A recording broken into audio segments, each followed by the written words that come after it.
short, making them far cheaper. While missiles can run out, laser systems can keep firing as long as they have electricity. For countries facing drone swarms, that is a major advantage. They are also compact and can be easily transported from one place to the other. However, laser weapons are not invincible. Weather conditions such as fog, rain, dust, or even smoke can weaken or scatter the beam. They require massive and stable power sources. The effective range remains limited compared to long-range missiles, and they must hold the beam steady on a target for a few seconds to cause damage, which is not always easy against fast-moving threats. Still, the direction is clear. From Israel's Iron Dome and Iron Beam to American and British prototypes and India's 30-kilowatt laser weapon, the global arms race has entered the age of light. The question is no longer whether lasers will shape modern warfare, but how soon they will redefine it. Let's now head live to Switzerland at the Munich Security Conference, where NATO Secretary General Mark Rutte and Ukrainian President Volodymyr Zelensky are currently addressing the panel at the Security Council. Let's listen to what they have to say. President Ursula von der Leyen, from Prime Minister Starmer, really rebuilding Europe's military-industrial complex.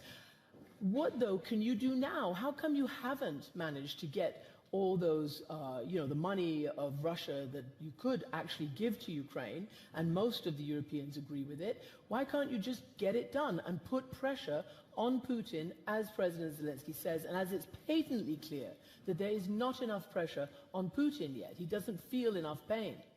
Well, on that we agree. Next week, I will sign a 90 billion euro loan to Ukraine, agreed in under 4 weeks, in an unprecedented speed. You might say it took us too long. We used to do things much slower before. But when push came to shove, we really put our money where our mouth is. And this is what we need to use as the strongest of message, that when I first came to Ukraine, couple of weeks into the beginning of the war, Volodymyr, I told you that we would stand with you. And I preside over a parliament where the majorities are huge. And I want to say this because every second question, wherever we go, we're asked, but there's fatigue and people are looking away and you're losing your priorities on what you should do.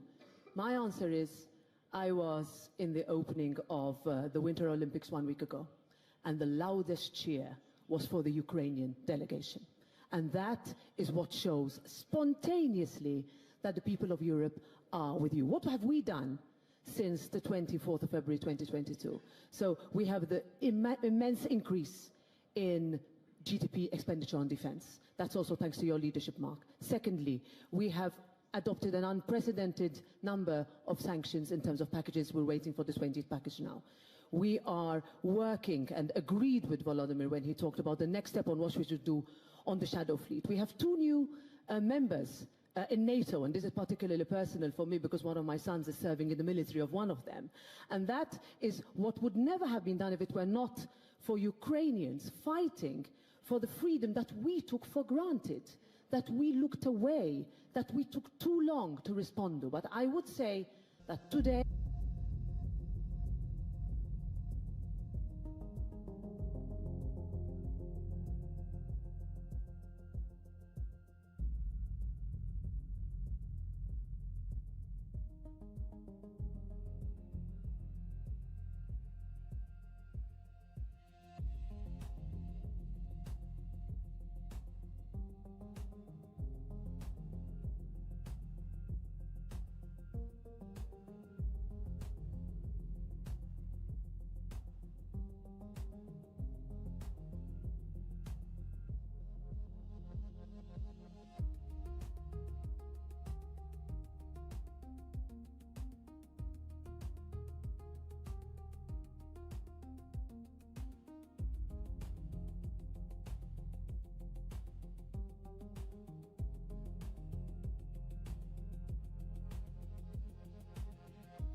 le président Lula représentait point levé.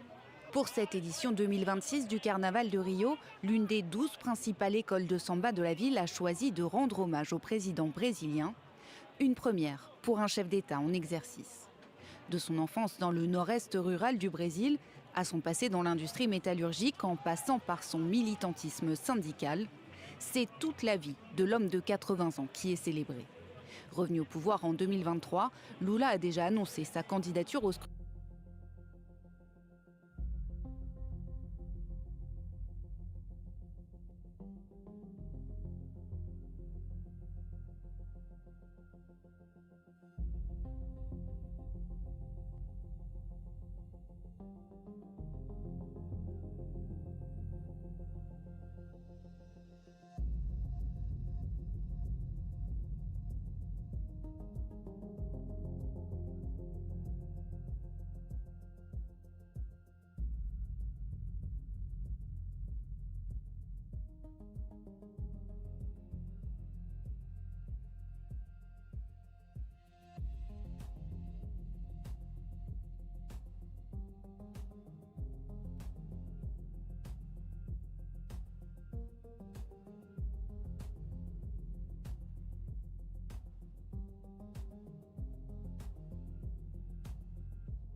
All right, guys, good day. Welcome to the stream. Okay, as you know, I'm creating this war intel. I don't know if you guys think this is interesting. We are monitoring 6 channels. Let me bring those channels up for you guys here. Right here. So we are getting the latest up-to-date any military frequency through the EAMs. We are getting it. I can see those 2 down at the bottom here is not connecting, but they will be connected. I think this is Russian channels right down here, right? So as you guys know, the EAMs and stuff like that is quiet till we get some. I like to have a log where we can log all our EAMs and what they are talking about. Right now, it's a little bit complicated. I think I can copy the names and then, how can I say it? Copy the voice and then take it over to AI that can, like a TTS, like text to speech, right? So it listens in and it creates a text and we can display that somehow. At this point, I have not managed to create that, but something I was thinking about. We are also monitoring through the DNA here. I think this is a little bit cool. So you can see every 30 minutes, 15 minutes or so, it changes up different feeds, right? So you can see up here on the left side, we got queues, 196 queues of intel, and we are searching for conflict, right? So stuff that like this stuff here, family had to look for son's body among corpus of murdered protesters in Iran. So some of these things are of course not friendly for kids and shit, but if you guys want, I can click on it, we can watch it, right? And also we are tracking live feeds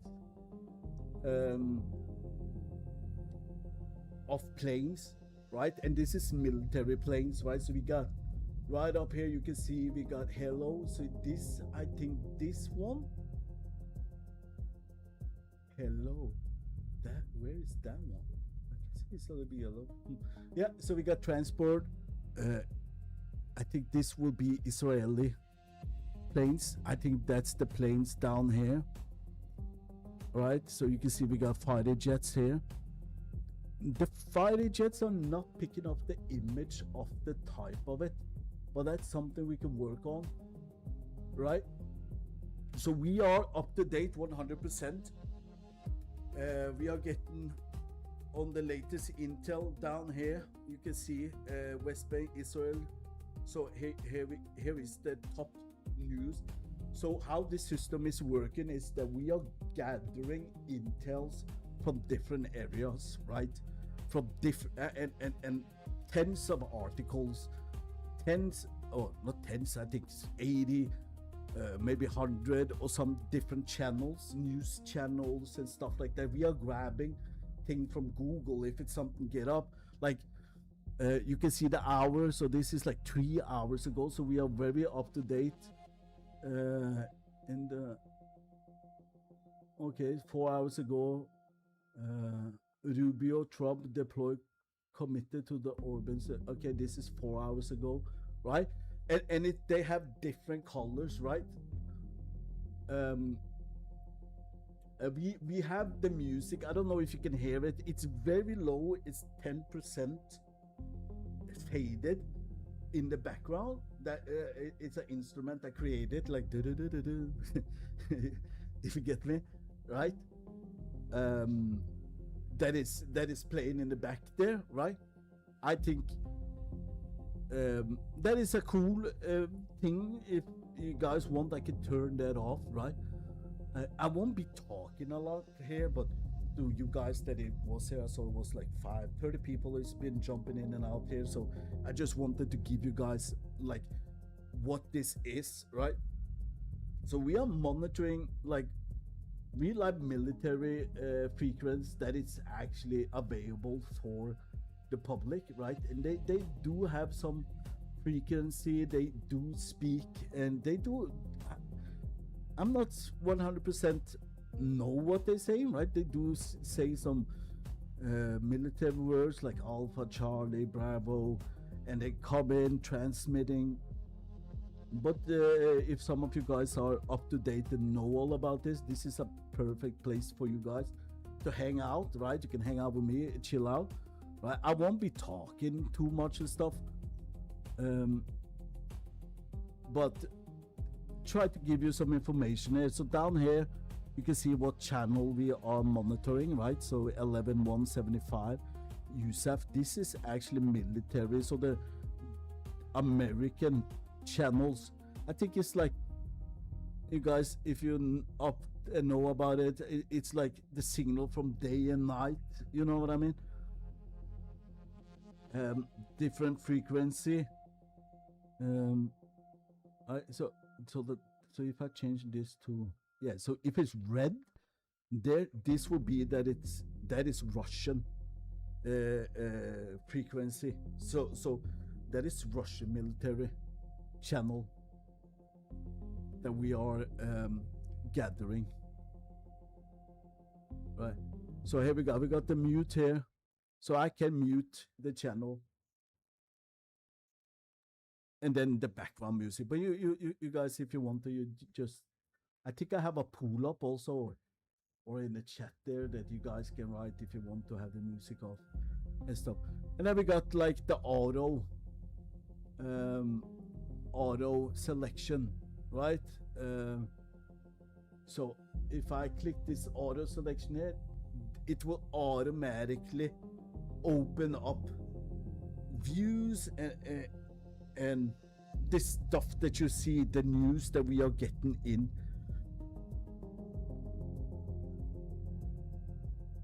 Yeah, so that it will automatically do. At this point, I'm not doing it. I'm just listening to some of the flight tracks that was going on. There was a lot of things going on, and it's Monday today. And you know, Mondays are the days after a weekend, all the politicals, you know, Trump, the White House, you know, they always have one day off and shit. That is on Sunday. You know what I mean? The stock market, they move, they close it before Friday, give some news how things should be, right? Because that's what they are doing at this point, right? So they are trying to manipulate the market, like the stock market, the crypto market, whatever, right? That's the whole plan of what this information of war is going on, right? You see it on the Bitcoin just fall down, NASCAR, all the big stock. You got Nvidia, everything is going down, and they do it always on Friday, right? So everything, and then they come into Saturday, they still work, but then when it comes Sunday and stuff, the shit is down.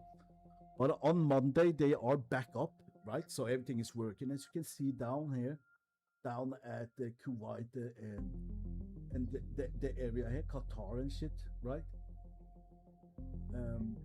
European scramble for nuclear background, like this one. This is probably very interesting to watch, this news right there, right? But as you can see, today we have a lot of planes. This is actually placed inside the border of Iran, but that must be an Iranian plane. Let me take a look. United Arab, right?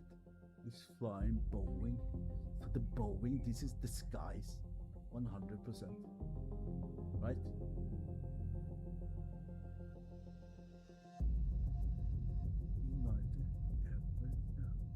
Yeah, but you can see today we do have a lot of activity down here, right? And we also have the warships out down at the right corner, right, in the Arabian Sea, right? They haven't moved too close in. I think that maybe some have come into Qatar, maybe, you know what I mean? But don't forget, we do have really a lot of military Navy activity from the Iranians, right here in the Gulf, right there, right? Mines, they are probably putting out mines and shit. Even though it looks small in the map, right? The area is big, right? It's very big. It's deep. They do not have. Yeah, it's deep, but it's not that deep. But they do still have some submarines and stuff. You know what I mean? Iran, they do actually have a lot of navy capability, right? They do not have, they can match up to our United States Navy, right? With that, but they can do a lot of damage, 100%. And all of these places down at the border and inland are already pointing over to United States, 100%. So all of their missiles are already pointed to the United States. There are no doubting that they have already pinned out. They sent a drone. They did that for maybe like a week ago or something. They did send drone on an unmanned drone through the Arabian Sea, that they actually located the warship, the hangars that the United States has outside there. And we shouldn't be kidding ourselves. This shit is hot. This is so hot. A lot of people come in and they look at this and like, yeah, and then go back and watch some fucking cartoonish shit, right? But don't forget, this is really hot, guys. We are monitoring live feeds from different news agencies. We are watching live fighter jets moving around. We have troops been flown from European bases, from Germany and everything, American bases in Europe, down to the Middle East, and definitely down into Israel, as a big ally of United States. Israel is one of the biggest supporters with the United States, and we shouldn't kid ourselves that this shit is going to bring the hammer down on Iran and the proxies, and that will be Libya, Syria, up north in Iraq, 100%, Lebanon, Jordan, right? Gaza is already fucked up, right? We can't deny it. Gaza is bombed to shit. You know how those people are even surviving day to day. That is a miracle. Tell you the truth, if you go to bed every night, you go and you close your door because you feel like no one is to come into your house, so you lock your door. But down there they don't have doors. Many of the houses, forget it, it's bombed out. It's carpet bombed. It's just rubble down in Gaza, the whole shit. If you can also see, we are trailing the planes, right? So we got the trailing here. I don't know if you can see it good. There are different colors trail from which plane, where they're coming from. So like this plane right here, right?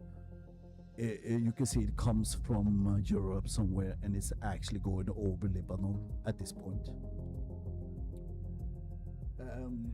There are 17 planes, military planes, some disguised, right, showing their Boeings and stuff, but it's actually military. So we got 17 tracking in this area, right, that is going down, and the feed intel is coming regularly, right? We got 200 feeds. So if I turn the auto watch, this shit would just start watching, and it got a timer, right? And before it's finished and it closed, right? Like, this is so sad, right? The situation.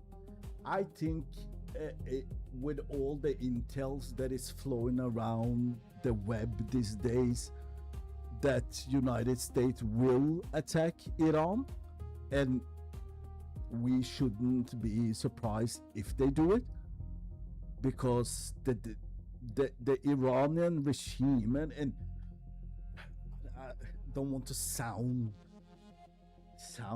like radical of anything, but the Islamic regime of Iran isn't.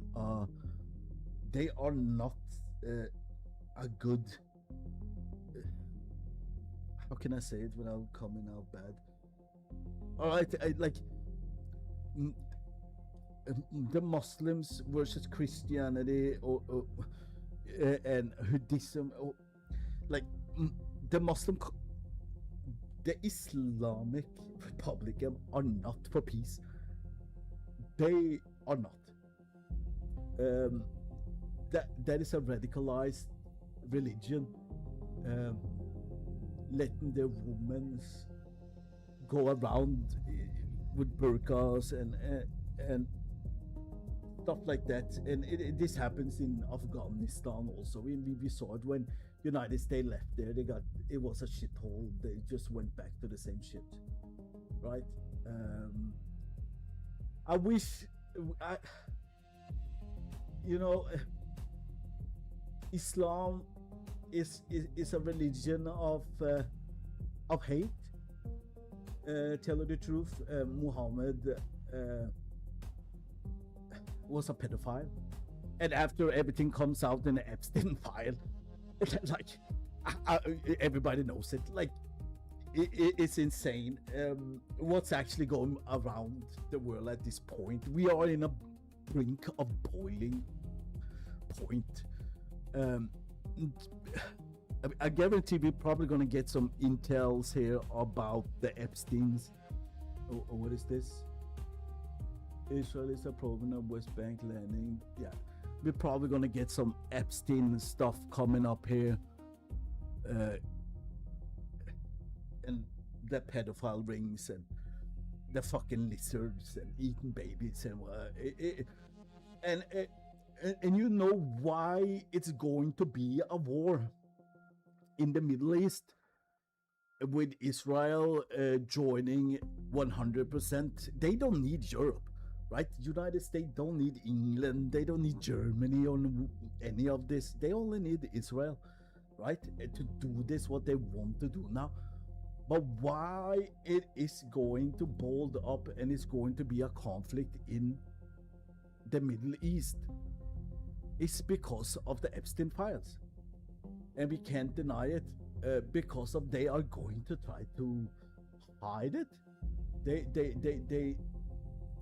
They are going to try to, hey, look over here. Look what we are doing over here. Right? No. Forget that we are eating babies, right? Yeah. Bill Gates. No. Like the Queen of Norway or the Princess of Norway. No, forget about that. No, don't look there. No, or you're talking about the Prince of Wales or the United Kingdom. No, don't look there. No. Look over here, right? Look at the Islamic, right? Look at the Iranian. They are suppressing the women, right? No, don't look at the Epstein files, right? Don't look at the list, right? No, the billionaires, we are not going to take a focus on, we are going to look what's going over in the Middle East. That's why there are going to be a war in the Middle East, and we shouldn't kid ourselves when it's going to be a fucking hardcore war. It's going to be ugly. It's going to be a lot of deaths. Like look at this headline here. 10 hours ago, family had to look for somebody among corpses of murdered protesters in Iran. And we all are like, oh my God, it's 7,000 people been dead in Iran. Look what they did. And that is 100% true. They are killing them. They shut down the internet. Imagine you waking up tomorrow and you don't even have one internet, or you don't even have energy because they fucking just shut it down because they are doing this to their people, right? So that is true. So, but we are going to see more of this, right? Like a father seeing his son dead, like you have to go and look for him, because when the bombing starts, there are no more like child or protection. The bombs will fall and people will get killed. We went into Iraq in 2003 or something, with the false narrative that, oh, they have nuclear bombs, we have to go and take Saddam Hussein, right? George Bush was there back in 2001 and 2 when the World Trade Center, right, 11th September 11th. But yeah, no, we have to go into Iraq. No, what the fuck were we going into Iraq? That had nothing to do with 11. And this is like, no, don't look here, don't look here, look over here, right? Oh no, oh, we forgot the almost all of the plane, the suicide people on the plane that blowed up the Twin Towers was actually from Saudi Arabia, right? They were from here, in the middle of the fucking map here, Saudi Arabia, like Qatar and shit, all of these people, they were from here, not from Iraq, right? Afghanistan. Alert. Blood moon alert. Sky watchers get ready to witness the first total lunar eclipse of 2026 originals. Wow, lunar alert. Okay. Lunar. Okay, so this is also, you can see we also have alert that comes up. You're picking this shit up from somewhere that is pretty cool. And it's actually a AI robot that's saying this, like, it could have been a little bit nicer, but alert. It's okay. I think it's good. We could probably find a better TTS AI to speak for us. But yeah, back to that, what I was saying. We forgot that actually Iraq didn't have nothing to do with this, and we was like, yeah, no, we're gonna bomb the shit out of them, we get in, and it was a bloodbath, right? We went to Kuwait, and then we also went into Saudi Arabia, and it was a shithole like for 10 years, and they haven't even recovered, and now we're back on it with Iran, right? But Iran feels a little bit different, right? This time it feels so different because Iran, let's not kid ourselves, Iran cannot have nuclear bombs. They can't. They have proxies. They got the Houthis, they got the Hamas, they got the Lebanese, they got the the Syrian, the ISIS. They are state sponsoring of Islamic against the West, right? We can't deny that many of these people have come into Europe and into our neighborhoods, and I'm not saying that the refugees are not welcome. That's not what I'm saying. I'm just saying that if you are a refugee leaving your country because of the Islamic religion, that they don't want you to use, have a freedom, do not bring that with you. You understand what I mean? Why run from a place from the Middle East to a free European Christian country and then set up Islamic State's thing that they have there? Like, some of these people are just literally just fucking dumb, and just like putting up like their law to their in Europe, and we see it all over the place in fucking UK, we see it in Germany, we see it in Sweden, right? In Sweden they already lost to it. UK have already lost to this people that actually just fled those countries that they are fleeing from because they don't want to be treated like that, and then they come to Christian country and they look like, oh, they have freedom, but they can't have that much freedom, so that's why we're going to put on Sharia law here, we're going to do this, we're going to have some neighborhoods here. Yeah, no, you can't walk around with a fucking mini skirt woman, right? Because then you look like a whore. No, you have come to a Western country, right? This is our Western culture.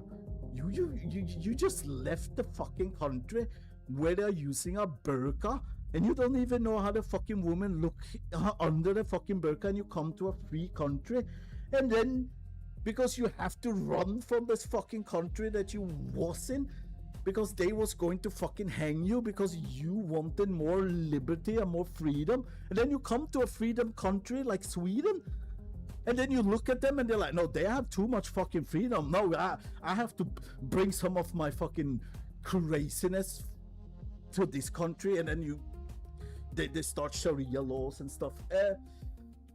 Maybe I went a little bit off topic here, but seriously, I'm not fucking with you guys. We are in some serious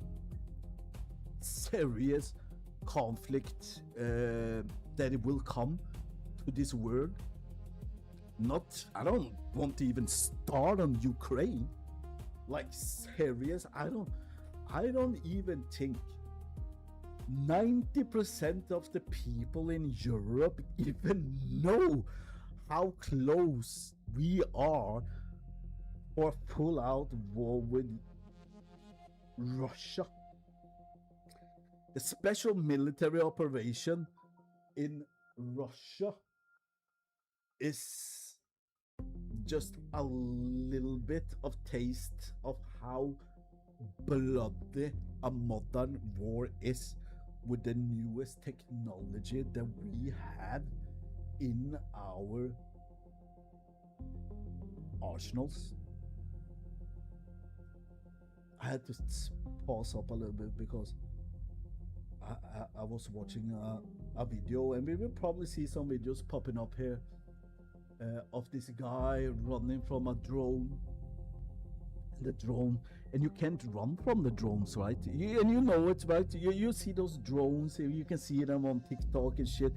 They have the helmet on, and they control the fucking drones, how they look, if they look up and down. You don't need to use the fingers anymore, almost.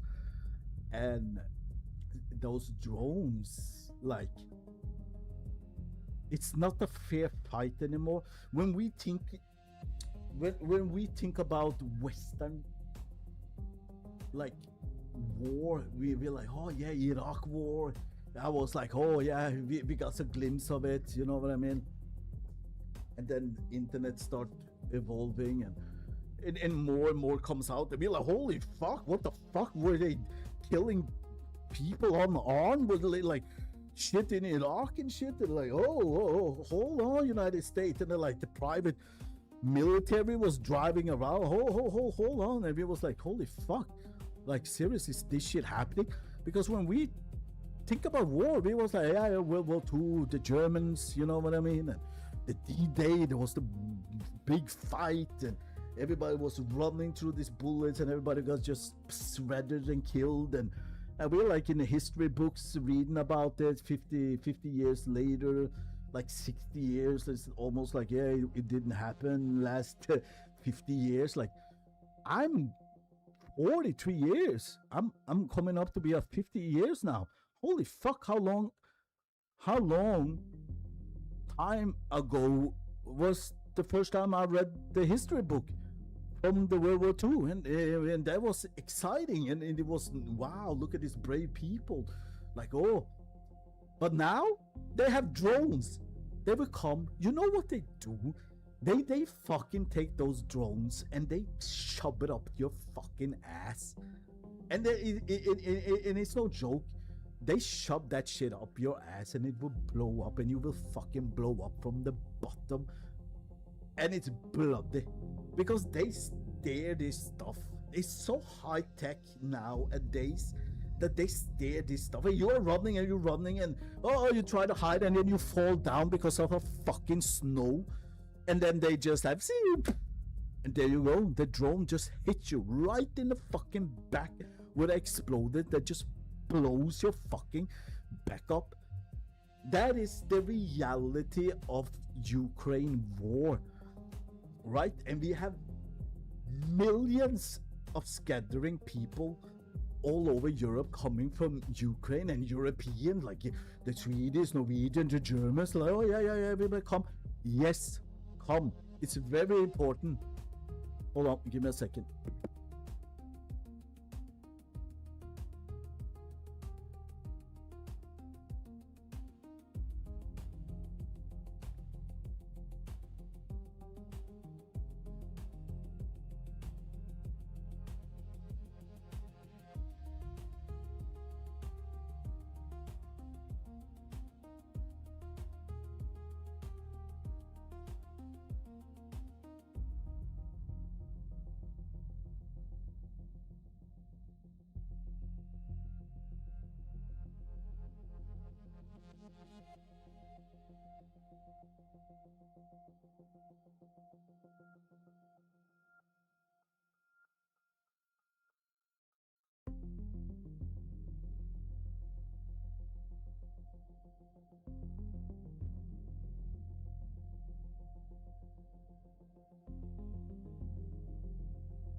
Yeah, sorry about that. My daughter just came up, and that's the one thing, right? When we think about what's actually going on around. Oh, hold on, give me a second again. Sorry, guys.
All right, so back what I was trying to say here, right?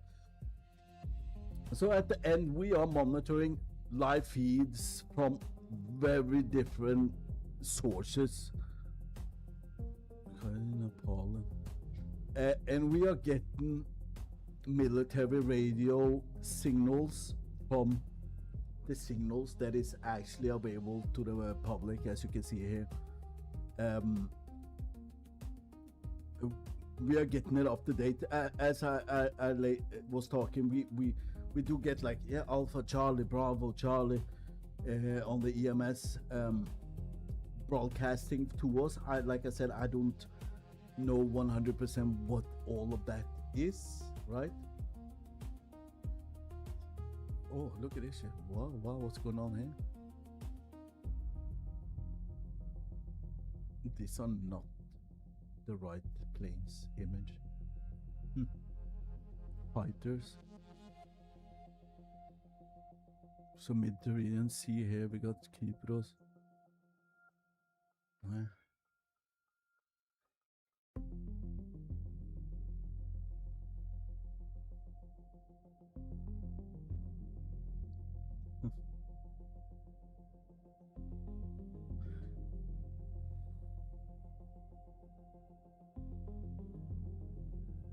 Yeah, so this is like, it's 4 hours ago. 15-day-old baby loses father in Israel strike in Gaza. And Gaza, and I was talking about it, Gaza is a shithole, right? It's been bombed to shit for many years, right? You go to bed, when you think about it, United States, Europe, or whatever, you close your door, you lock it up, and they can't, right?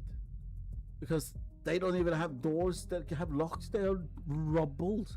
The whole Gaza is fully rubbled down.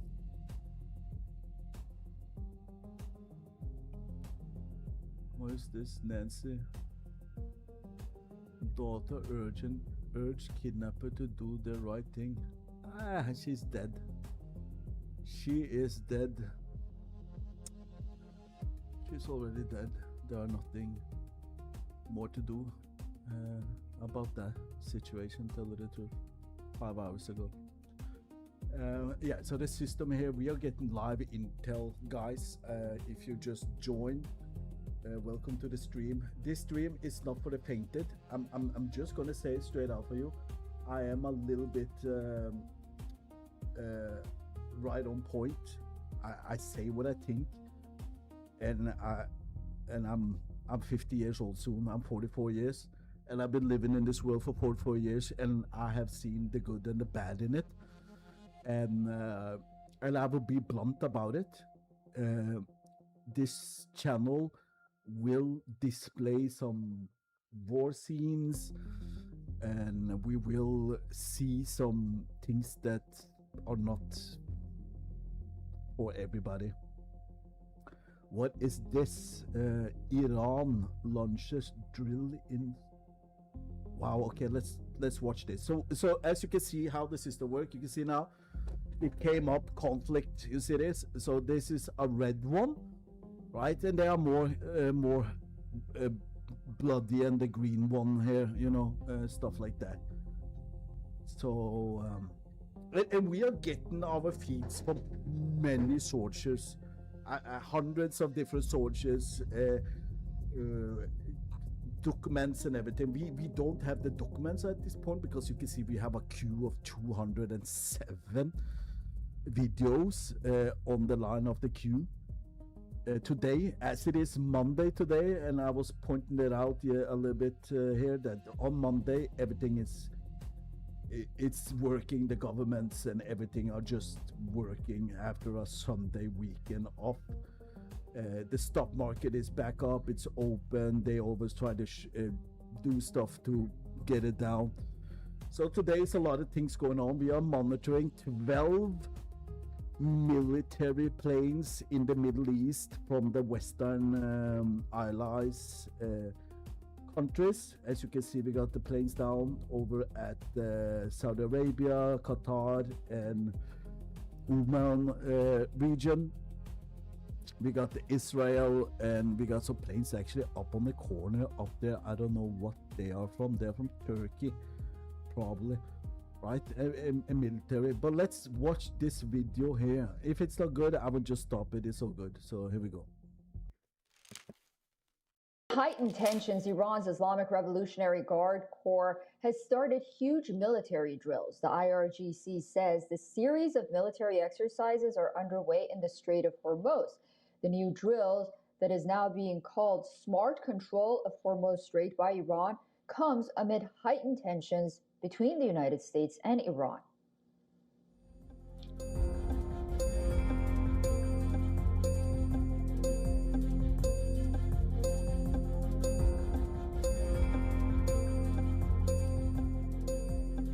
Iranian naval boats can be seen in action in this video released by the IRGC along with live fire drills. United States right outside the fucking Gulf of Arab there. It's insane. But don't forget, and this is what I was trying to say, Iran is not Iraq. This as Iran ramps up its defenses, especially as the U.S. deploys the USS Gerald R. Ford to join the USS Abraham Lincoln near Iran, creating a massive two-carrier strike force. The deployment adds a second carrier group to the region, bolstering the Lincoln, which has patrolled those waters for over 2 weeks now. The Strait of Hormuz is a strategically significant waterway through which a large share of the world's energy supplies pass, making any military activity in the area a focus of international attention.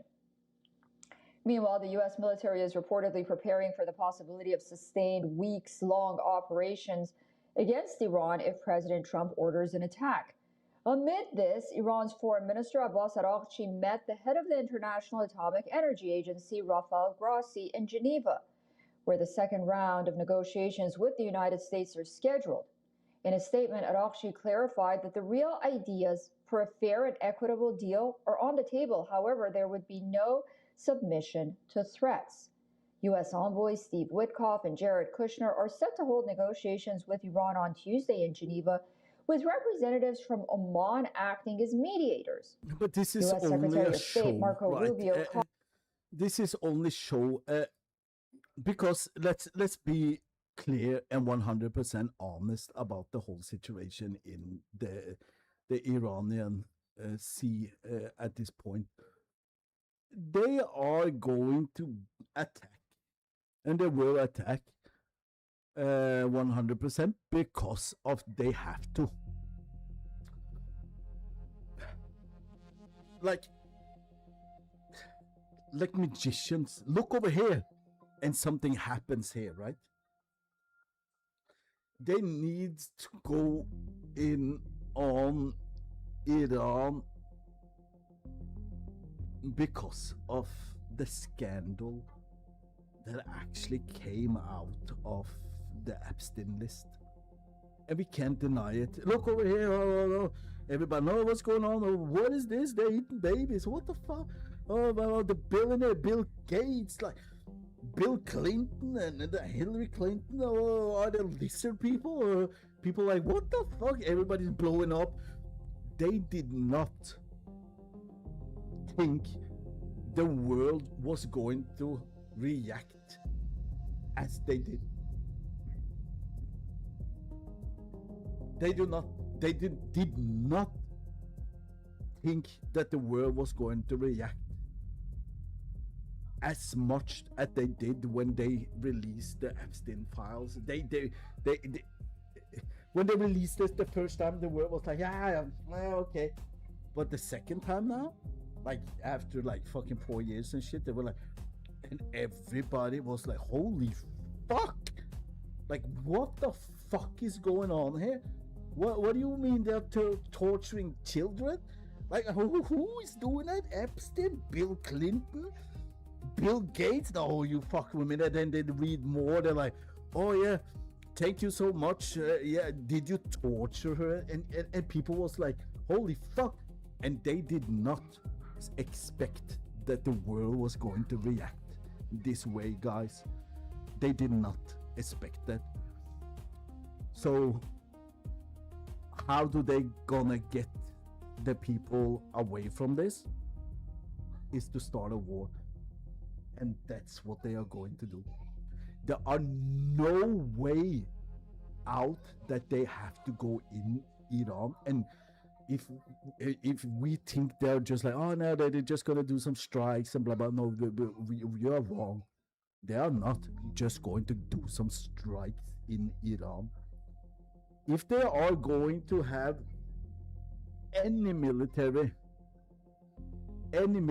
conflict in Iran, they will need to have boots on the ground. And that's what we are seeing. That's what we are seeing. We are seeing a force that don't need Europe, they don't need NATO, because they have Israel. And that's why we see today we have a lot of planes. On Monday we are tracking 15 planes today, military plane around this area.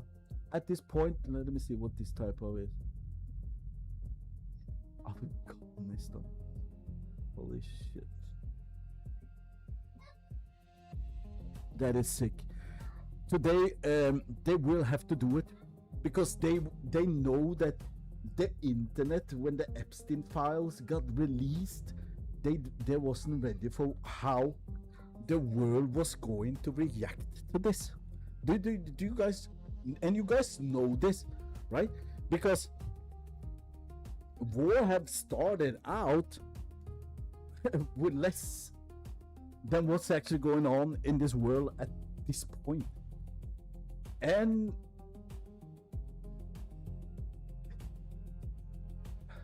we have videos of people talking about Bill Gates and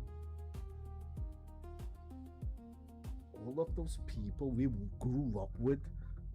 This is the sickest part that it's actually getting me on this is when you were younger, we was watching a lot of those people on TV, right? And we're like, oh yeah, I wish it was this and stuff. And now we find out they're fucking listeners. They're fucking listeners. Like, holy fuck's sake. And then we have Congress like, yeah, no, UFO, yeah, it's real. Like, wasn't that a conspiracy shit? Like, so back in the days when we was talking and stuff like, yeah, no, it's probably aliens, it's conspiracy and blah, blah, blah. Okay. Now, there are not conspiracy anymore. When people was talking like 10, 15 years ago, and there were some people coming out and saying they were eating babies and shit, that they were cannibals, and people like, nah, it's only on the movies and la la la. No, it's real. And when they released this, the public wasn't gonna take it and just forget about it. They're like, holy fuck, what the fuck is going on here? So everybody now, if you go into your Instagram, if you go to your Facebook, if you go to TikTok, everybody's talking about the Epstein list.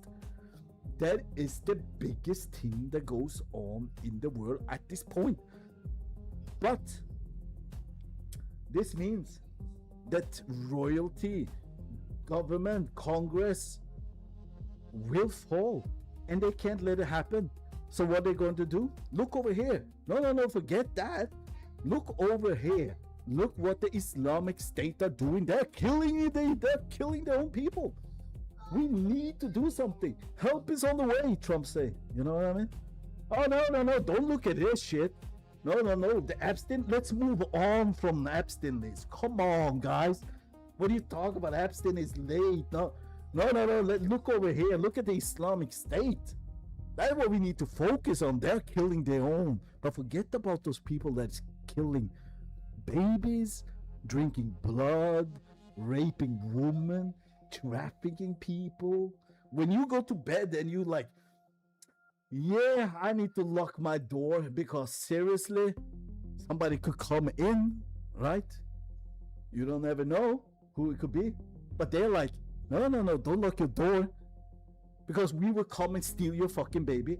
In 2007, there was this little girl in Portugal who got missing. I was around, I think I was 27 years old when that happened. And I will fucking tell you that I remember it like it was yesterday. This Madeline girl, I think that's their name. I'm not good with names, but I think that's the name of this girl. She was around 3 years old or something, 4 years old or something. And the parents was in Portugal. And it was vacation stuff. And this little girl was sleeping in her bedroom while the parents left to eat something and shit. And then when you think about it, you're like, yeah, that was not the greatest thing to do. But well, also when you think about it, this is Portugal. Like in Norway, I will tell you something. In Norway, they leave their baby outside in the fucking cold. That's why. Because they are safe in their own fucking country. So when we go and say, yeah, lock the door, they're like, no, don't lock it. Because the big booty, the big bad wolf don't want to get in. No, they fucking will. And it's no way out of it. So they are like, now, look over here, right? We found out that the fucking Jeffrey Epstein woman that is in prison for all of this shit now, they eventually said that Jeffrey Epstein killed himself, but he did not. And we all know it. It's another conspiracy shit that they are just going, no, look over here, right? But it came out that this little girl, I was 27 years old in 2007 when this little girl got missing, and I remembered all the conspiracy. But it's the mother, it's the father, they did it. But what did they do, right? The police even fucking put them up, and this is the British family. Like, in one point they even accused them for fucking doing something with the little girl. They looked all over for this girl. And you know what, guys? And I will say this with my bottom of my heart. Those people on the list, they are all fucking guilty for this little girl getting missing. Because this woman that is in prison, I can't remember her name now because I'm a little bit pissed off thinking about it. There was a photo of her walking with little Madeline. And it's all over the internet now. We have been locked in this box for fucking years. The world is upside down, and now they are saying, look over here. Look at the Iranian, what they are doing. They are killing their own. We need to save them, right? We need to go there. Help is on the way. Now, what do you mean? Is it 2,000 dead? Oh, now it's 7,000. And now it's 10,000. Oh, now it's 30,000. They're all fucking lying to us about everything because they don't want us to know the reality of the evil and who is actually controlling this fucking world. For real. People can maybe, yeah, I know that is conspiracy and stuff. No, it's real. All the people who was talking about this is fucking dancing now because this real, but they don't need to dance because the reality is so ugly. It's ugly. It's the most, and I don't think we are, I don't even think we even understand what's in the list, right? So what they're doing now, they are like the powers, and don't think Trump is in charge. Trump is not in charge. Trump is not in charge. He is like all the other presidents, just a face from those who is in charge, and those who's in charge are all in the Epstein list. And this is the reality that we woke up to, right? This is the reality that we woke up to. There are no world leaders that is in charge. Who is in charge? It's the lizard people. They're drinking blood to keep young. There are videos circulating the internet, the web and everything about those people.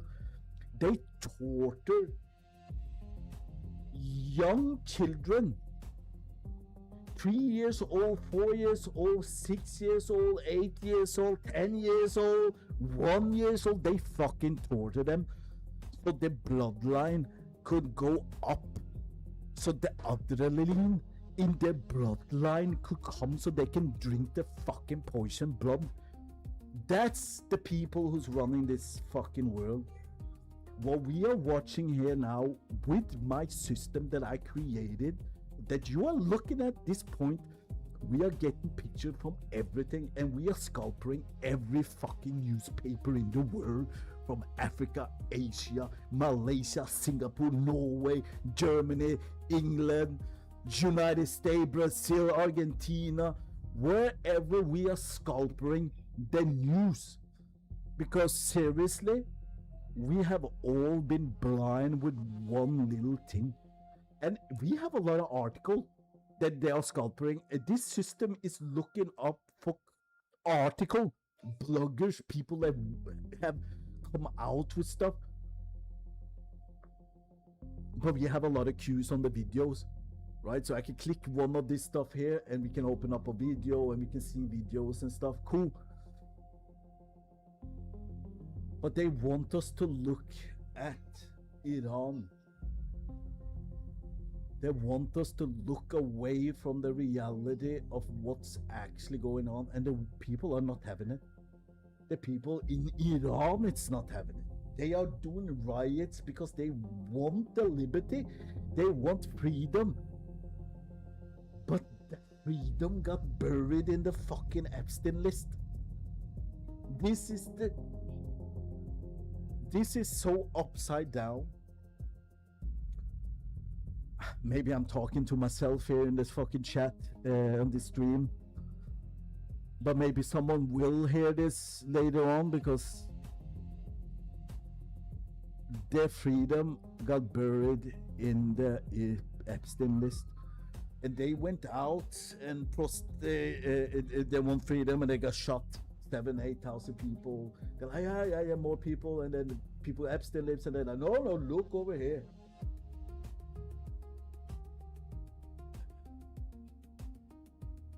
So we are in an upside down world. Everything we actually, and you know, another thing, in Brazil they are celebrating Carnival like nothing happened. Like, I don't know if people turn on the TV these days and see some news from Brazil where everybody's dancing, woo! Jumping around, having a good fucking time, drinking beer and everything. Why they are killing babies, torturing women behind the scenes. and they will go out and party. We live in an upside down world. And don't get it twisted. The Iran war is right around the corner. And you can see it on the map here. You can see it right here. Here we go. We got some military planes. All of this is escalating. We got a big ship down at the corner here. What is this? Iran's urgent meeting. IF chief. A nuclear talk. Just bullshit.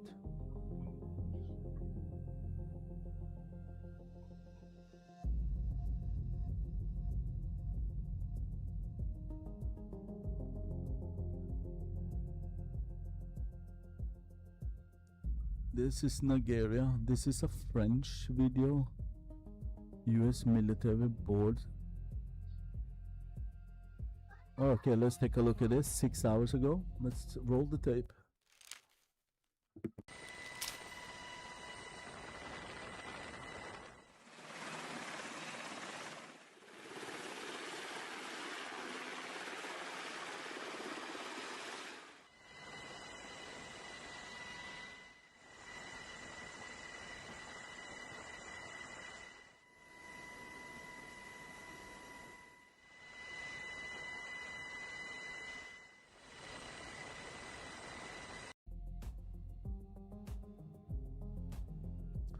All right, yeah, they boarded another oil tanker. Yeah, there are really a lot of conflicts going on here,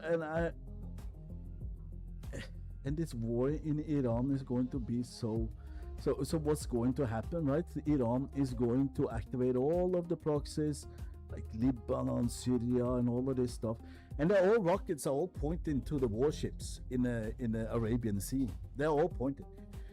And they have some ballistic fucking missile that is insane. Iran, they are going to target a lot of ships, and then they're going to target military bases from United States and Israel.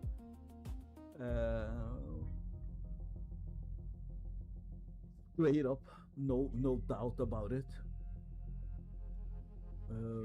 So you will get all the up-to-date news here. Right, I'm not always going to be talking. I know maybe some people don't like it, maybe some people will,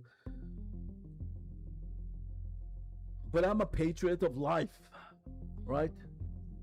I'm a patriot of life. I love life. The system are so corrupt all over the world at this point.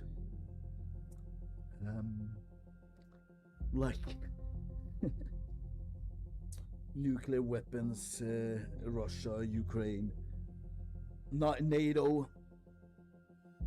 People are like, I think Europe, the population of Europe is sleeping on the reality. They're sleeping on the reality of war, right? With Russia. The war with Russia is closer than ever. One false move and that shit will start out. When people look at Ukraine, I don't know if everybody like Zelensky, oh, he just want money and everything. Ukraine is a corrupt country, but they lost a lot of people. They lost a lot of people. The new technology drone fighting that is going around there in the world, Europeans are blind on what's actually going on. It's like, so when we think about war fighting and like from back in the days and like World War II and stuff like that, we think about like Iraq or whatever, the F-16, the planes, the bombs. Yeah, nowadays the new thing is drones. It's actually drones, and that is the most dangerous weapon I have ever seen in my whole life. I never thought about it. Think about it for a second. Just think about it, a drone, you can, they have drones, they put explosive on, and you are sitting somewhere and this drone goes up, and it goes high up, you could go kilometers high up in the sky, and you just hear it, and then they are looking like in goggles and everything, warfare straight out, and the drones fly straight down at you and blow up right over you. Most dangerous shit I ever heard and seen. Tell you the truth.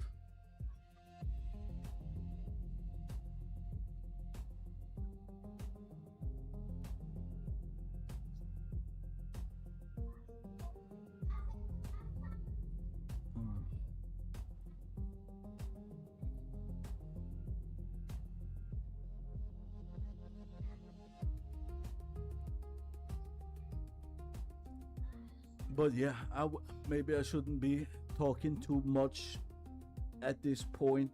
I'm very interested in what's actually going on. Iran conflict, what's going on? Iran, FME, the nuclear watch. Yeah.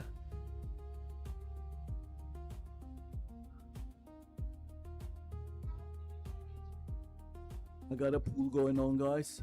If you want to participate, if you guys want to have the auto playing videos or not,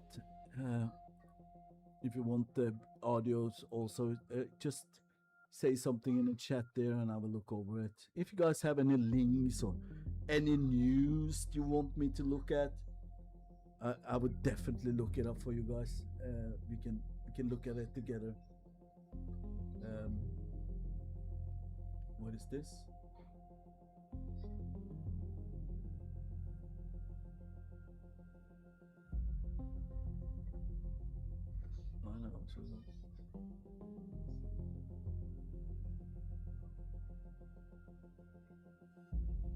Yeah, so basically this system, what you guys are looking at here, is gathering intels from around the world, different news articles and news information that this is gathering. We are also monitoring live military feeds. We have 6 radio going on here. They are all military on, and as military, of course, they are quiet, but when they start to talk the EMS, they will try to say something like Alpha Charlie Bravo over and stuff like that. We're also monitoring some Air Force radio. So here is the radio channels down at the bottom. You can see the radio channels we are monitoring. The red one is actually Russian stuff. So this news cycling here will come and go. They stay for some time and then it gets switched out with another knob, right? Another news, and it will come from this DNA tree here. We are monitoring live planes,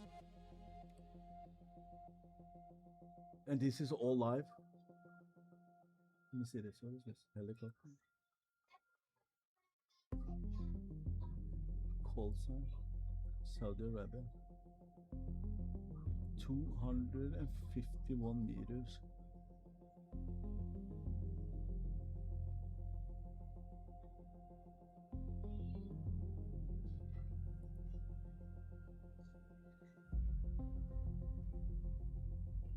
$641 meters.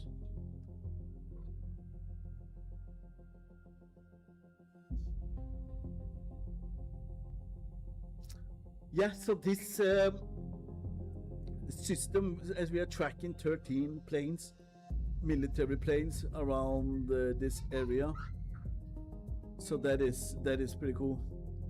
I do like it. I have created this myself because I want to get up to date with what's going on at this point, and I also want to share this with you guys. I have a lot of knowledge with computer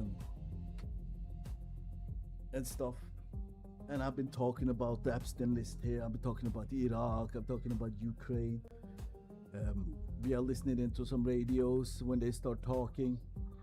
We watch some of the clips that I think it's interesting.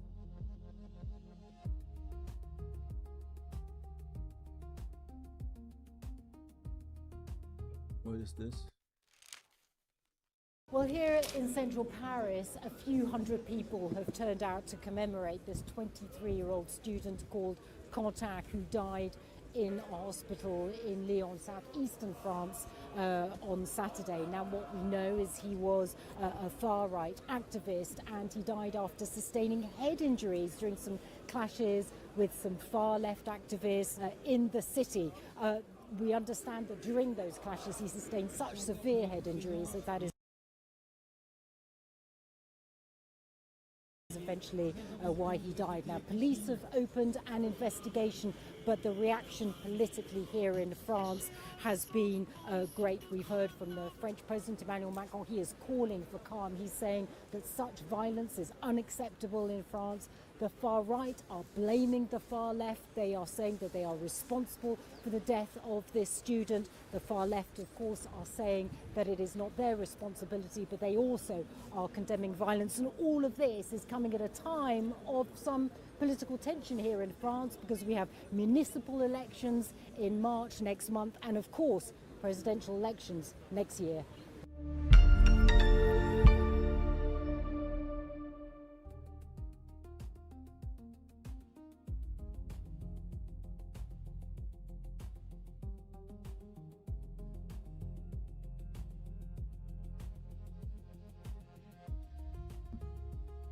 Yeah, so if you tuned in, welcome to the stream. We are monitoring conflicts around the world. Those information you see on the screens are gathered from various news locations, and they will gradually come in as they disappear. We are tracking 8 planes at this moment, and we are tracking 6 military channels. Yeah, drop a comment with your thoughts about everything here. What do you think about the situation that is unfolding around Iran?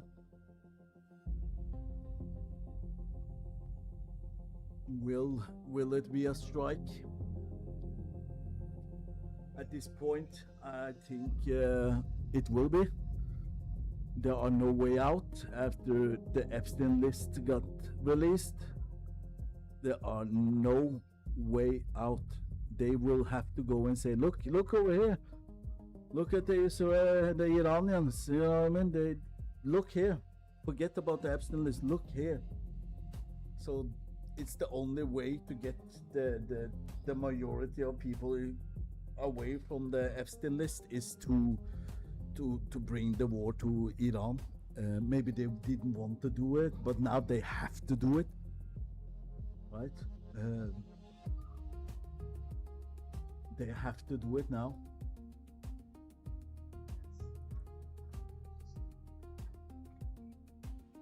So that's what we're going to see. We will see this now, and it is no way out of it.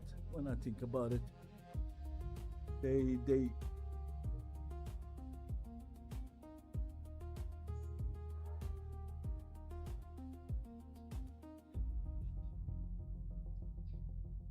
it's insane.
Yep. So if you guys are new to the channel here, welcome. I am showing you my new system that I created that gathers information about conflicts around the world. Mostly now the map and the plane log is actually monitoring the Middle East, as you guys can see. I'd like to welcome you all to this new system that I'm creating. I think this is something really cool and stuff, because we are always looking for what's going on, what's in the news, and stuff like that. So what this system do takes this away from us, and we are also monitoring military radio frequency. So we got 6 radio frequency. The red one at the bottom is actually a Russian radio military frequency. We are getting real life information hours only. Like if you look at some of these card here, so like this one, this is 5 hours ago, this one 5 hours ago, 2 hours ago. We are getting the information up to date. I have changed the speed, so we will see more. We got 225 queues of information just today, and it have colors for everything. Red conflict, green, okay, most of the stuff bluish, that's cyber. We got alert. We do monitoring the planes, as you can see here. This is a real life monitoring of planes, military planes. What is this? It's a fighter, McDouglas 600. Okay, it's not a fighter. What is this? Helicopter. The image are not showing the right one. This is live monitoring. We are tracking 6 planes at this point, at this area. We are getting the latest news and update on everything that is actually happening around the world. I have an auto set that it can autoplay this.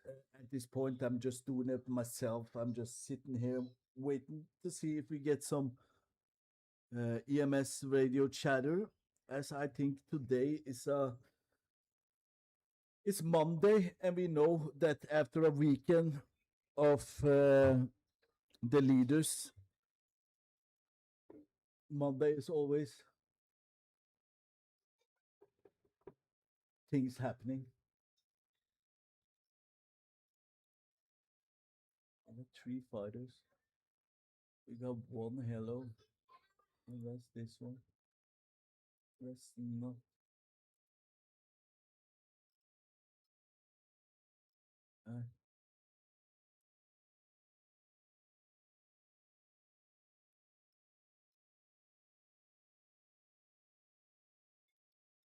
Yeah, so this is the system that I have created that gets the feeds live to us. I think I will refresh the page here. Let me refresh the page. Let's see what type.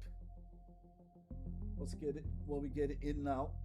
I did some update on the code. Here we go. We got. So this one is in the Iranian border. What is that? Afghanistan. Okay.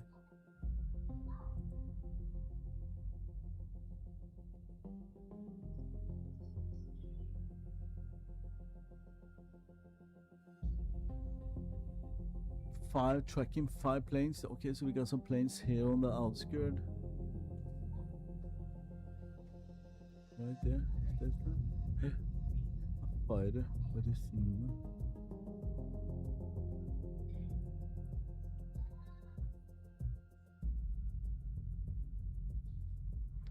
Yeah, so we are tracking the news coming in, and they will start popping up now. Sooner than later, then we will see what type of news we are bringing in. Look at this. Here we got a fighter jet that just popped in over here. Fighter.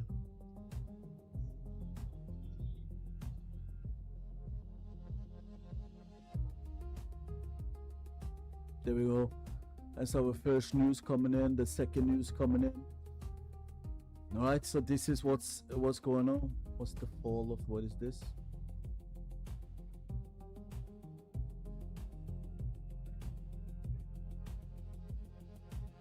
Huh? So this is... Welcome to the We On podcast, where we... All right, so we got an auto mode also, so it automatically open up the video for us. But we are not gonna be playing too much video today. We are mostly just going to monitor the radio frequency. What's going on? We have 6 radio frequency that we are monitoring. All military radio frequency, all set to the channels they should be.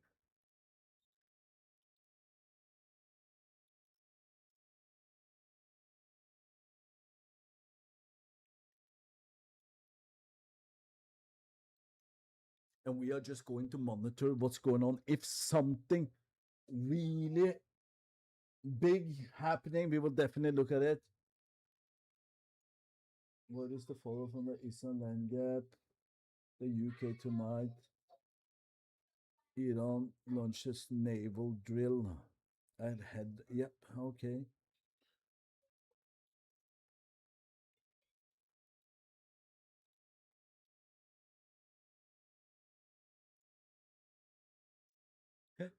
Yeah, no, so we are getting the latest update, the latest news just coming into us. And I have to be blunt and seriously about this. Guys, we are going into a conflict and there are no way out of it. I'm 100% sure about it because of the Epstein files that has been released.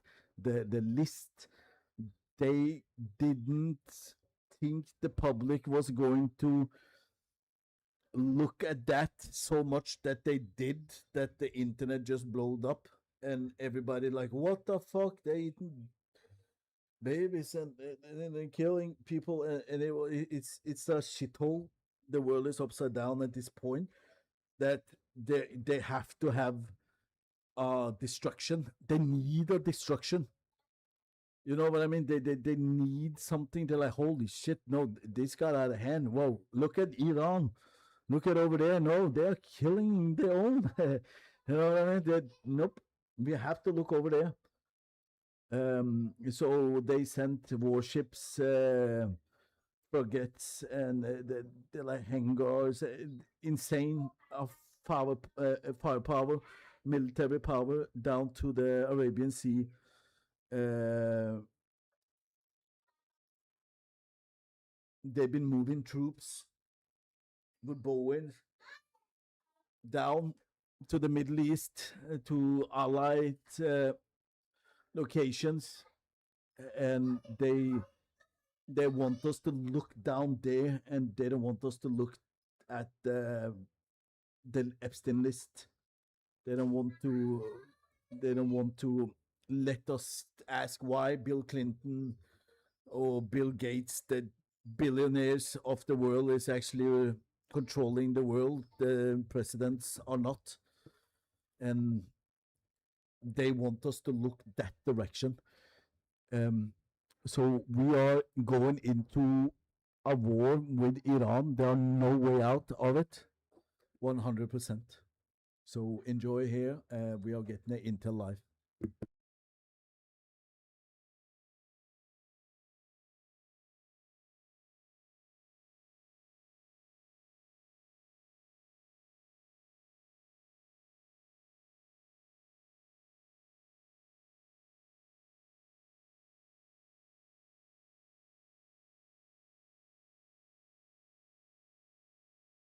Any questions, anything about how this system works, leave a comment on the chat there. Have a look at it.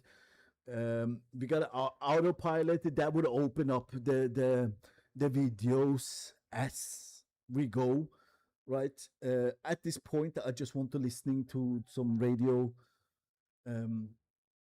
see if we get some new radio chatters from our radio channels that we are monitoring. We are monitoring 6 channels. the EMS, if it will show something today. It was very active for like 2 hours ago. We are listening into United States Air Force and stuff like that. I think we got the maritime, it's the Doomsday radio also.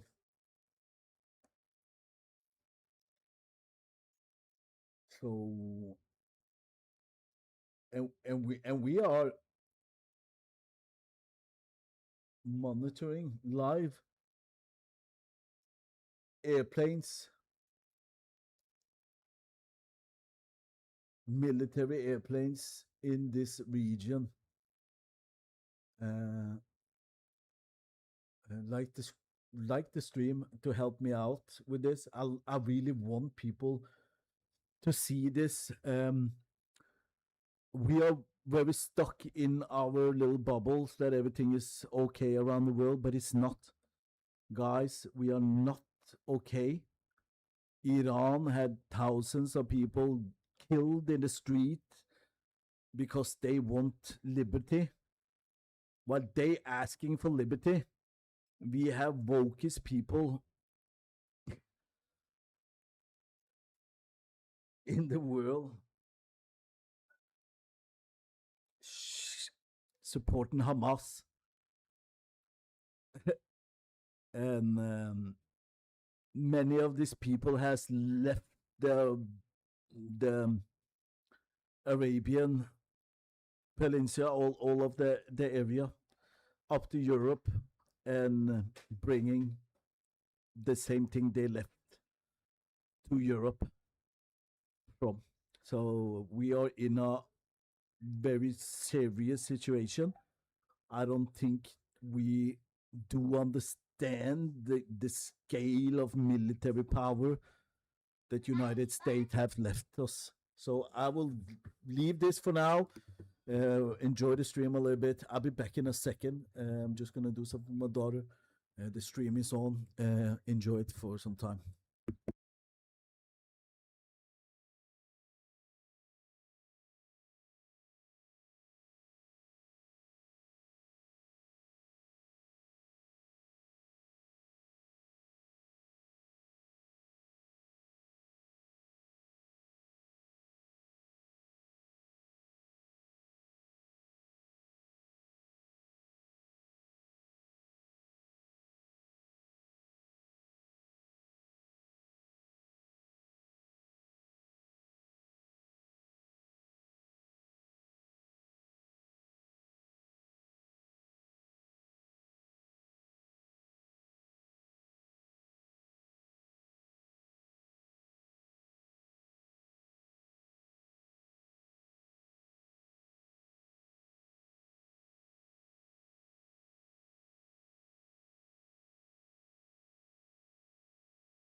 Alert. Breaking, Hollywood legend Robert Duvall dead at 95.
Alert. Breaking, Hollywood legend Robert Duvall dead at 95.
Alert. Breaking, Hollywood legend Robert Duvall dead at 95.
Israel has taken another step toward annexing the occupied West Bank, approving the registration of Palestinian land as state land. It follows a decision that makes it easier for settlers to seize Palestinian property. So, what are the implications of Israel's ongoing land grab?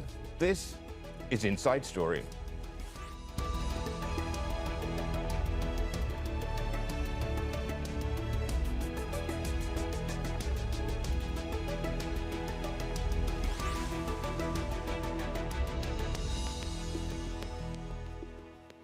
Hello and welcome to the program. I'm Rashad Salamat. Israel appears to be racing against time to tighten its grip on the occupied West Bank. Last week, its Security Cabinet approved a move that makes it easier for settlers to buy land there, repealing decades-old laws and regulations. This week, the Israeli government went a step further. It approved a proposal to reactivate land registration in the area for the first time since 1967. The move paves the way for Israel to gain ownership of vast swathes of land Palestinians hoped would have been part of their future state. So what's triggering this accelerated confiscation of Palestinian land, and could it be a recipe for renewed violence? We'll talk to our guests in a moment, but first, this report from Michael Apple. Israeli forces demolish Palestinian homes on the outskirts of occupied East Jerusalem. Violent scenes like these are common. Recently, Israel expedited plans to complete land registration in occupied East Jerusalem, and now it's broadened these plans across the occupied West Bank for the first time since 1967. Prime Minister Benjamin Netanyahu's far-right government has allocated an initial $80 million to the registration process until 2030. This is a move of sovereignty, a move of annexation. The Israeli anti-settlement group Peace Now says the move closes the door for Palestinians to claim ownership of their lands. It will see the massive dispossession of Palestinian land once it's registered.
On to France now, which has come under the scanner for a 5% increase in physical violence and homicides last year. However, this is not all. It has also garnered a reputation for becoming the crypto kidnapping capital of the world. Let's break this down. What does it mean? As digital currency gains importance across the world, wrench attacks, as they are called, have emerged as a growing menace.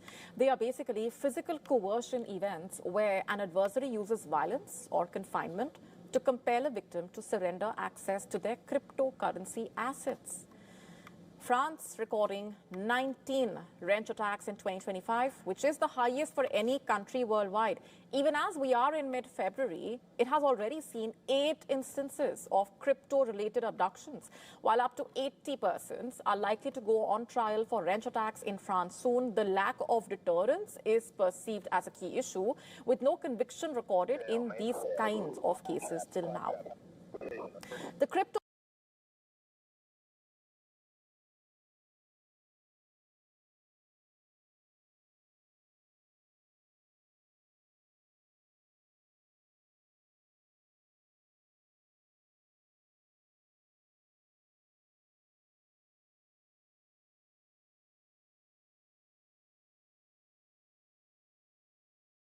sector in France was shaken when a crypto startup co-founder and his wife were kidnapped in January last year. The ransom demand was $10 million in cryptocurrency, while negotiations with the kidnappers were on for over 48 hours. Reportedly, one of his fingers was severed. The couple was subsequently freed by the police, which took 10 suspects into custody. A French-Moroccan citizen who was the alleged mastermind behind these crimes was detained in Morocco in June 2025. Subsequently, the French government announced that leading crypto entrepreneurs and their families will receive enhanced security. But the general public is equally under threat. A recent crime shocked one and all. On the 4th of February, 35-year-old woman serving as a judicial magistrate and her mother were kidnapped. The kidnapper reportedly threatened the magistrate's partner to pay ransom in cryptocurrency. However, they managed to escape after spending 30 hours in a garage. 6 people have been arrested in connection with that case.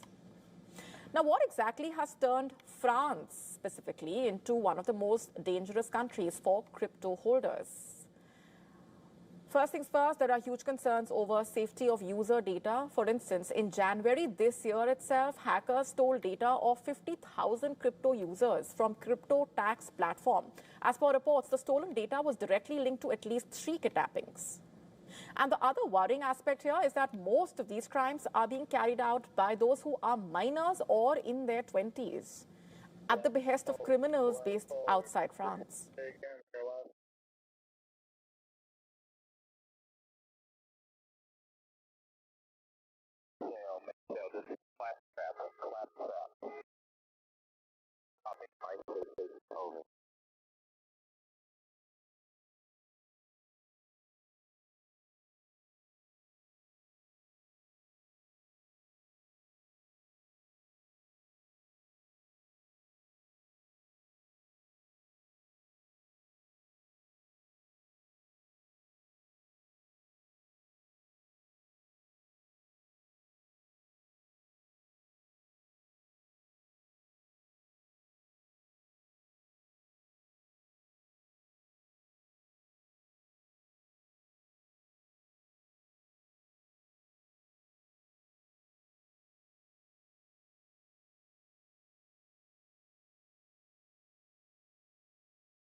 Claptrap. I do as well. At this time, I say again, request extra time over.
Shamrock, this is Claptrap. Okay, Mike, Alpha, Delta, with Quebec. I say again, Mike, Alpha, Delta, with Quebec. If you request you authenticate Alpha, say again, Alpha, let me.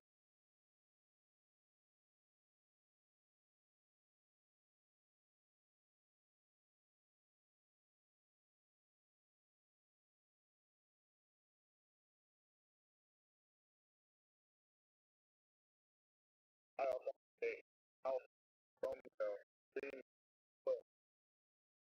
take out from this.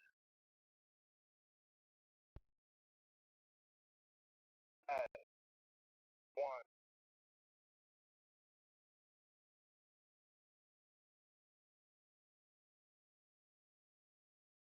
Claptrap.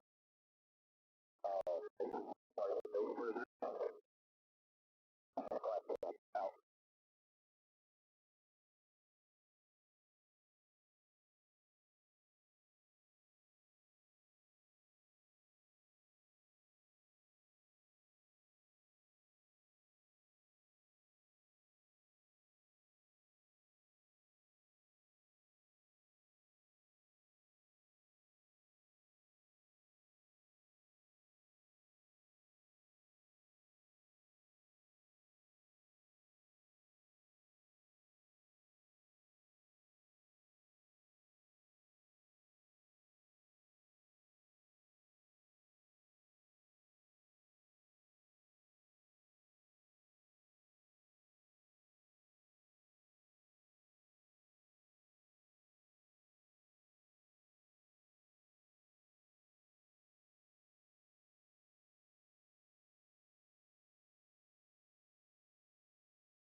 Ukraine and Russia are ramping up military pressure ahead of the US-backed peace negotiations scheduled for Tuesday in Geneva. Kyiv says it carried out a large-scale drone strike on energy infrastructure in western Russia. 5 municipalities in Russia's Bryansk region were left without power and heating in attacks that lasted more than 12 hours. The governor says the strikes were the heaviest since the start of the war. More than 170 drones were shot down. And in eastern Ukraine, Russia's army chief says his forces are gaining ground and have seized control of several villages this month. He spoke while visiting troops. The tasks of the special military operation continue to be carried out. The offensive is underway in all directions. This month, despite severe winter conditions, combined forces and military units of the Joint Task Force liberated 12 settlements. More than 200 square kilometres of territory have come under our control. Well, Tuesday's Geneva peace talks are not the first time the countries have met in an effort to end the war. The two most recent rounds of face-to-face talks were in Abu Dhabi in January and early February, led by US envoys Steve Witkoff and Jared Kushner. They focused on military issues, including a possible buffer zone and ceasefire monitoring. Elizabeth Braw is a senior fellow at the Atlantic Council. She joins us from London to talk about this in more detail. Good to see you, Elizabeth. So we've moved, haven't we, from military intelligence talks in Abu Dhabi to what look like high-level political curtain raiser talks in Geneva. I mean, does the presence of political figures such as the Deputy Russian Foreign Minister mean that we are finally moving past a simple ceasefire towards a permanent deal?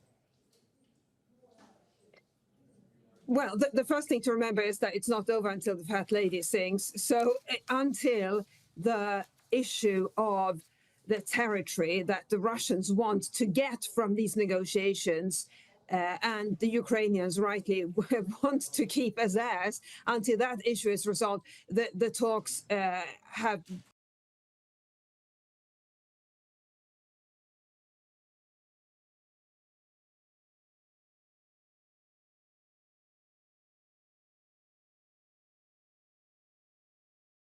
will essentially have been meaningless.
Let's move on and get you more from the battlefield. A war within the system. Ukraine's fight is no longer just against Russia alone. The country is battling an enemy within.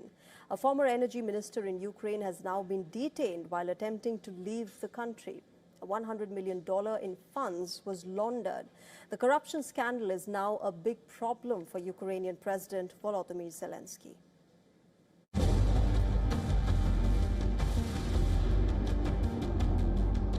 Ukraine bleeds on two fronts. Russian missiles pound the east, but betrayal strikes from within. The war-torn nation begs the West for billions to survive invasion. But former energy minister German Galushenko was nabbed at the Polish border. He was forced out of his government role last year. He was among the officials named in a corruption scandal. He has been charged with money laundering and involvement in a criminal group. A massive $100 million corruption scandal has engulfed Kyiv. The scandal threatens to engulf Ukrainian President Volodymyr Zelensky's administration. He had swept to power before Russia's full-scale invasion on the promise to root out corruption. But now his closest aides are getting named and shamed. Earlier, Zelensky's chief of staff, Andriy Yermak, resigned after his home was searched. In January 2025, Ukraine's military uncovered a massive scam. $40 million were embezzled, which were meant for the purchase of 100,000 mortar rounds. The detention of a former energy chief at the border sends a chilling message. Even in wartime, there are those who allegedly see crisis as opportunity. For Ukraine, the battlefield is not just in Donetsk or Kherson. It runs through ministries, state firms, and procurement files. The question now is stark. Can Kyiv win both wars, at the front and at home? Bureau Report, WION. World is One.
Hello everyone, I'm the Enforcer and welcome to the breaking news. Please make sure to like, comment, and subscribe and support us on Patreon, link in the description below.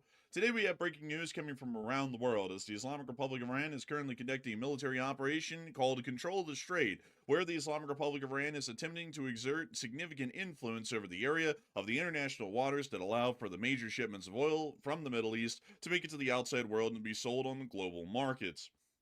Meanwhile, the Islamic Republic of Iran is also deploying a significant number of transport erector launchers, also called rocket launchers, within the western area of the Islamic Republic of Iran, and Hollywood what appears to be legend Robert preparatory Duvall dead at actions 95. for possible preemptive strikes against the State of Israel, U.S. forces, or Middle Eastern allies within the region. We've also seen that a major fire has broken out at a larger oil company within Tabriz, while at the same time, the Iranians are now stating that the United States is beginning to recognize, or at least get close to recognizing, that Iran's uranium enrichment capabilities will not be sacrificed at all, even in the midst of the upcoming talks which are planned for tomorrow. We've been able to see as well that the Russian Federation is continuing supply flights to the Islamic Republic of Iran. We believe that these supply flights may be equipping and supplying the Islamic Republic of Iran with critical intelligence and possibly even material abilities to be able to try and defend themselves against a U.S. or Israeli strike within the near future a little bit more efficiently. Outside the Middle East, we have been able to hear that significant U.S. air flights have been conducted through the Mediterranean today on their way to the Muafak Air Base inside of Jordan, with a large number of KC-135 Stratotankers seen on flight radar, including some which may still be visible on the map, although most of them are currently turning off their transponders around the area of the Mediterranean, and we do believe that there is a large number of F-35s in tow, as video footage taken somewhere around the island of Sardinia or Sicily has shown that there are a large number of F-35 Lightnings, which are currently following these aerial tankers, and additional footage have been made in the United Kingdom of those aircraft taking off as well. Outside of that, we've also been able to hear of other interesting developments, particularly inside of Europe, as we are now hearing that the British and German governments are openly preparing the citizenry for war within both of their countries and are demanding that the European Union as a whole, including the entirety of NATO, starts to conduct significant rearmaments, as they do believe that war is highly likely with the Russian Federation within the next 2 calendar years. The Russian Federation has also started to largely see that there is growing dissent within the population inside of their country, as a large amount of Russians have started to notice today that the situation as far as the war in Ukraine and further escalations with the Western world appears to be a largely hopeless one on the material and strategic side of the equation.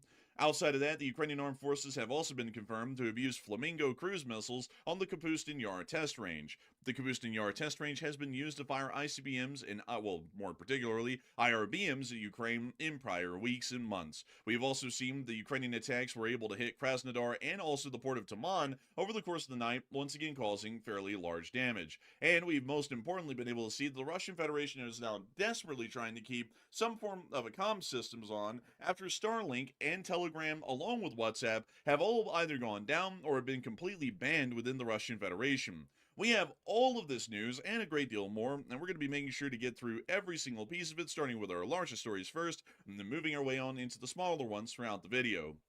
Moving us into our largest and most important stories that we have at the moment, we have been able to see that the Islamic Republic of Iran is currently conducting a military exercise that they have dubbed Control the Strait.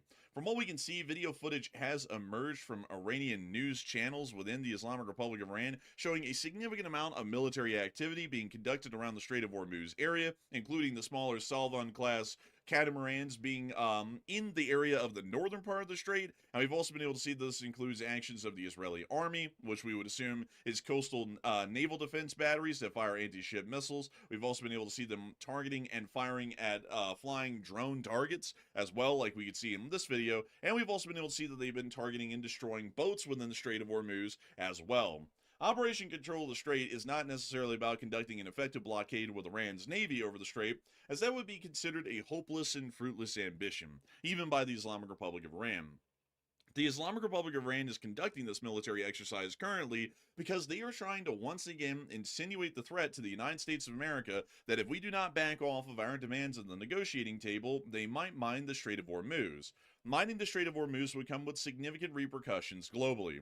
The Strait of Hormuz is the naval passageway that allows for most 40% of the entirety of the globe's oil production, which is currently being produced inside the Middle East, to make it out into the open market on the day-to-day basis. This oil is bought and sold largely on that day, that very day that the oil is produced, meaning that non-tapped oil reserves underground do not count for anything in the economic equation when it comes to the prices per barrel of oil. If the Strait of Hormuz was to be closed, the oil that is actually being extracted out of the ground, which is incredibly significant within the Middle East on the day-to-day basis in the present day, would be cut off from the outside world. This means that the world, which largely consumes the same amount of oil per barrel every day per country, would now be dealing with a 40% decrease in the amount of oil that would be able to make it out into the outside world. If that happens, oil prices could skyrocket by a factor of 270%. That means that currently, Oil prices that are sitting around $60 per barrel of crude oil could easily start to skyrocket well above the $180 range per barrel of oil weeks or even days after that sort of an minefield was laid inside the Strait of Hormuz, which puts significant pressure on the United States to try and make a deal with the Iranians or to completely back off. The United States' abilities to conduct demining operations as well would be further complicated by the geographical difficulty of this area that we're talking about. The Strait of Hormuz actually sits nestled in what we could describe as an inverse V shape on the map. This makes it incredibly difficult to get into the Strait of Hormuz with any relative ease, as the Islamic Republic of Iran could line the shores of the entirety of the Strait of Hormuz with anti-ship missile batteries and also drone warfare batteries that would be able to attempt to swarm any U.S. vessels that tried to make it into this area. The U.S. Navy, using the USS Abraham Lincoln's carrier strike group and aircraft on board, could attempt to try and deal with these drone and anti-ship missile launchers, but then the problem would be is that the Islamic Republic of Iran does have operational air defense, and we assume large caliber air defense around this area, meaning that that would pose an existent threat to any air-to-ground operations by the U.S. Navy, and the U.S. Navy would then have to conduct what we call SEAD operations, which is suppression of enemy air defense. This will use EA-18G Growlers and Super Hornets that are equipped with the AGM-88 HARM anti-radiation missiles to be able to try and target and suppress these enemy air defenses that are within the area. Once that operation is conducted, which could comprise over the course of about 2 or 3 days, then the United States is able to move on to actually targeting and striking the drone launchers and anti-ship missile launchers that exist around the strait, which would then take probably a couple of more days to make sure that the area was safe for a U.S. vessel to get in, even if there is still existent anti-ship and also drone launcher batteries that are operational within the area. Then and only then, about a week in at that point, could a U.S. vessel like a littoral combat ship like the USS Independence class could try and make its way towards to the minefield and then start dropping off, due to the modules that are on board, the demining drones and other vessels that could then scoot into the minefield and attempt to conduct demining efforts. However, the United States Navy is not able, and by that point it most likely wouldn't have been able to, completely clear out the anti-ship missile and drone launchers. Then we would be seeing that the minefield clearing would still take an extraneous amount of time. The Islamic Republic of Iran would be able to continue to fire drones and missiles at those littoral combat ships, meaning that either those littoral combat ships are expending a large amount of their air defense ammunition while they're trying to work on demining efforts, or the U.S. Navy's Arleigh Burkes, which are a part of the Gerald R. Ford or are detached and currently operating within the Gulf of Oman, would have to expend their air defense missiles trying to protect the Independence class or Freedom class frigates, or LCSs, that would be in the area clearing out the minefield. If that happens, then we'll see that ammunition will eventually become expended while the U.S. Air Force and U.S. Navy are still trying to wipe out most Iranian land threats that could be fired at the ships in the general area. And if those ships start to run low on air defense munitions, then that means that a littoral combat ship would have to load up its demining vehicle and then sail right back out, who knows how far away, possibly even days away, to be able to try and make it to a port where they could resupply the defense ammunition of that vessel or the Arleigh Burke, which was protecting him, and then they'd be able to go back into the strait. And they could conduct that with several different LCSs at the same time and several different Arleigh Burkes, conducting air defense at the same time, but generally, nevertheless, that would greatly slow down demining efforts, meaning that the strait, in any circumstance, if the Iranians are able to mine it, will remain mined at a minimum for several weeks. That also means that that will cause irreparable damage to the oil markets, and it's simply not an avoidable issue. If the Iranians do lay a naval minefield within this area, we will be seeing skyrocketing oil prices on the global oil markets, and that's currently the largest leverage that the Iranians have, and they're trying to use it to coerce the United States into largely backing off or accepting Iran's demands on their terms about nuclear weaponry, missile development, and also the funding of terrorist forces within the region. Otherwise, they will conduct this action. We've also been able to see that the drone carriers, which currently are around the Strait of Hormuz and are anchored right outside of Bandar Abbas, including the IRIS Shahid Madavi and the IRIS Shahid Bagheri, are currently sitting right outside of the area of Bandar Abbas, moored. We have seen them operating in limited capacities during prior days, but we haven't seen them moving in this exercise so far. That's a little bit of an interesting development at a minimum, because we would expect that these vessels, considering that they are considered by the Iranians to be the flagship of their navy, would be on the move and operating somehow, but it appears that they're moored still just south of Bandar Abbas and not really conducting a lot of operations for that matter.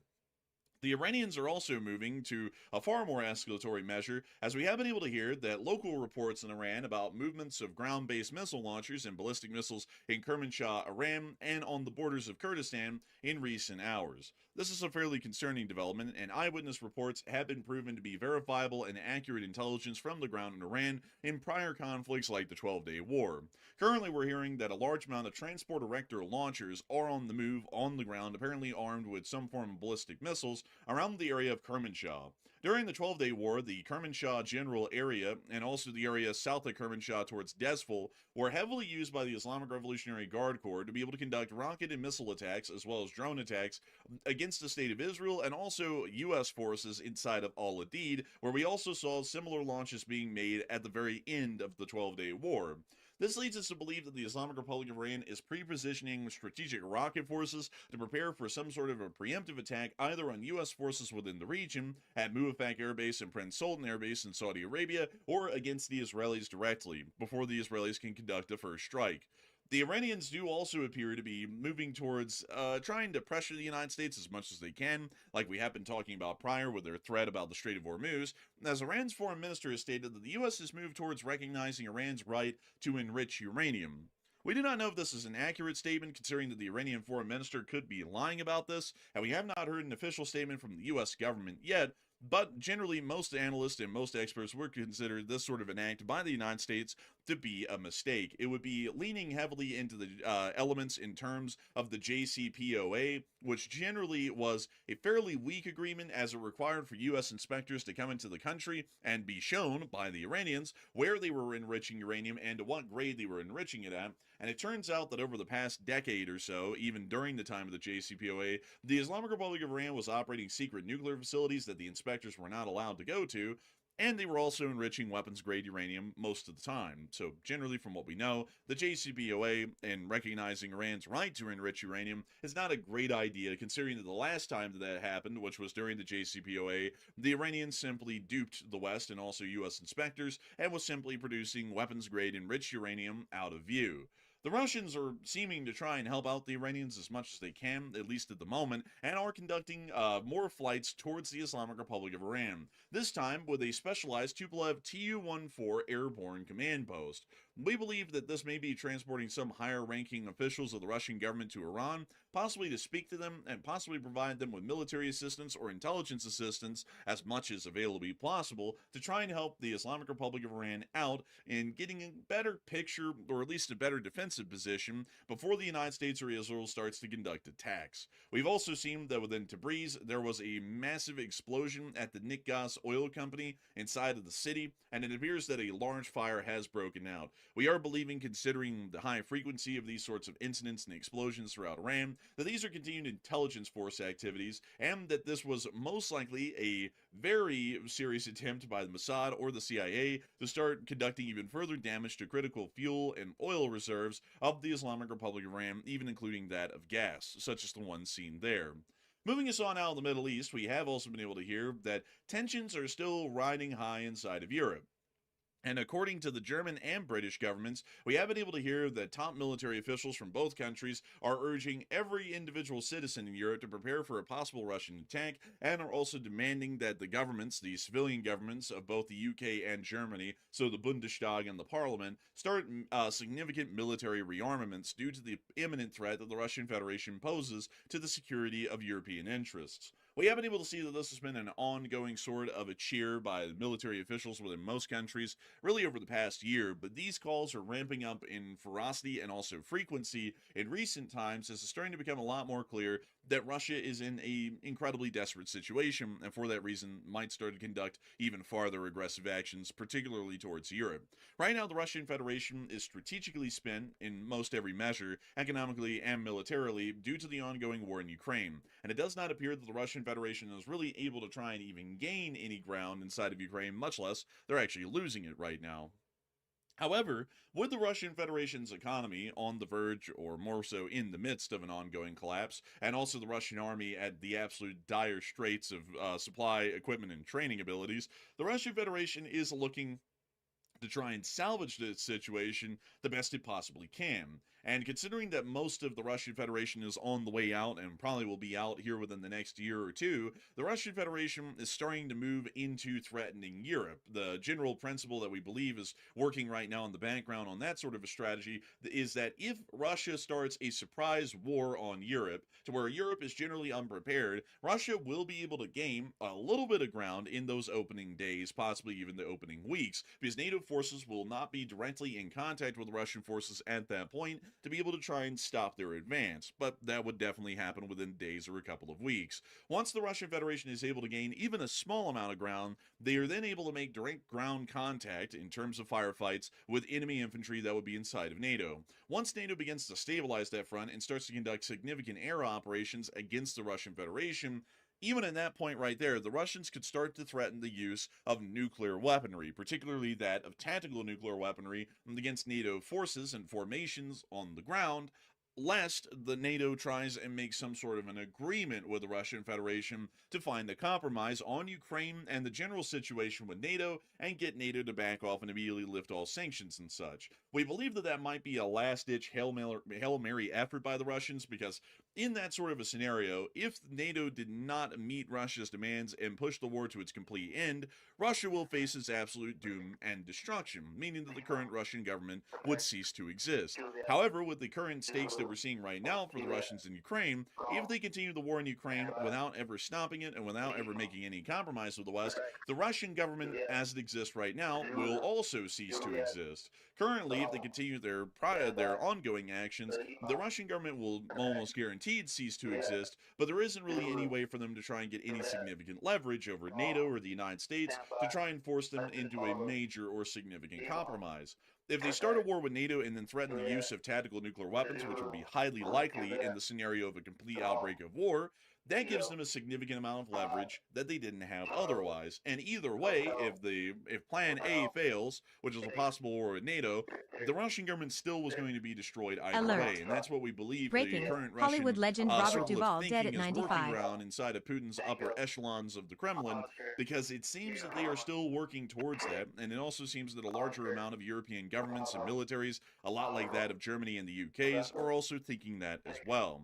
While they are thinking that, the United States is still working on dealing with the imminent threat that Iran poses in the Middle East. And we were able to see on Flight Radar 24 today, much to the dismay of an Air Force major, somewhere out there, some rando major, we were able to see that 6 KC-135 Stratotankers had apparently taken in tow several aircraft from RAF Lakenheath within the area of Norwich, if I'm not mistaken, within the area of the United Kingdom, and we're flying them towards the Middle East. We actually got a little video. We're not sure if this was from the United Kingdom, Sardinia, or from Sicily, but we actually did get a video of one of these KC-135s with 4 F-35 Lightnings in tow, which is leading us to believe that every single one of these KC-135s that we have been hearing about, apparently we're all having about 4 F-35s in tow. We believe that these are currently heading to the Muaffaq Air Force Base, which would generally be out of range of an immediate Iranian attack, and it may once again be signaling to the U.S.'s understanding that the chances of making any successful headway in talks with the Islamic Republic of Iran in Geneva, Switzerland tomorrow is going to be next to impossible. Moving back out of that and on into the war in Ukraine, we've also been able to hear that many people in the Russian public are beginning to notice the absolute dire situation that the Russian Federation finds itself in. From Roy TV, Maxim Kalashnikov stated the dangerous moment will be the attempt at the final escalation. Why the last one? Russia simply doesn't have the resources for the next ones. After all, the war must be ended in a way that'll have something to show for it as a victory. And since capturing either Kyiv or Odessa is now out of the question, there's only one option left, the rest of the Donetsk region. This is precisely where the Zelensky regime is digging in, hoping to break Russian leadership and prevent it from declaring victory. This is one of the stumbling blocks in the grueling negotiations. The final escalation may not be a nuclear strike, we can forget about that, but the capture of that very remnant of the Donbass. For what you will have to carry out a mobilization of at least 500,000 reservists to avoid a public finance disaster and convert bank deposits of the population into government bonds. Even if the final escalation is carried out in the Baltics, to two-step steps outlined above would still be necessary, but they would also provoke extreme public outrage, a sharp economic downturn, and an exacerbation of the migrant problem. Since I don't need to tell you how fragile the rotten post-Soviet structure is, you understand very perfectly well what the final escalation could lead to, especially in a case of further failure. And it appears that, at least according to Maxim Kalashnikov and many others like him, who are major speaking, I guess you could say, speaking platforms or voices of the Russian Federation, it doesn't really appear that they have a lot of faith in Russia's continued plan to try and slug it out in Ukraine, or to cause that eventual escalation that I was speaking of earlier with an attempted annexation of the Baltic states, which would lead to a direct war with NATO, and then the eventual nuclear card being pulled as an ultimate hostage negotiation deal by the Russians to basically hold NATO hostage by itself to then negotiate a deal with the Russians. It doesn't really appear that the Russians are in a position to negotiate, however, because as far as the conventional war is concerned with Ukraine, it's not going well. The Ukrainians were actually confirmed by satellite photography to have landed hits in the Kapustin Yar testing range, with some craters measuring about 6 meters wide. This could suggest a missile that has reached the area was most likely, or might have likely been, a Flamingo that ended up missing the target by a little bit, but still, that is a fairly significant form of a crater. 6 meters wide is approximately about, that would be roughly 18 feet, 20 feet wide or so. It's a fairly significant crater in size, and just based on the shadow that's cast, it looks to be a fairly deep one as well. And we can also see that the facilities just north of that had been hammered and hit quite badly, which we had already covered prior, but this is once again showing it's highly likely that the Ukrainians are even starting to use their own homemade ballistic and cruise missiles against the Russian Federation to fairly great effect. We've also seen that over the course of the night, the Ukrainian armed forces have been able to conduct another attack against the Russian Federation, and were able to cause a major fire that broke out within the port of Taman, seen in this video here.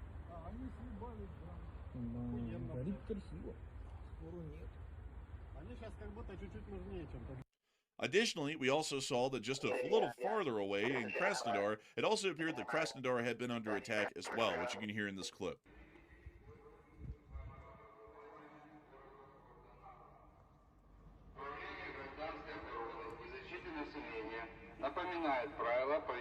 As we can see, they have the ice cream truck out telling everyone to stay inside. There's no reason to panic.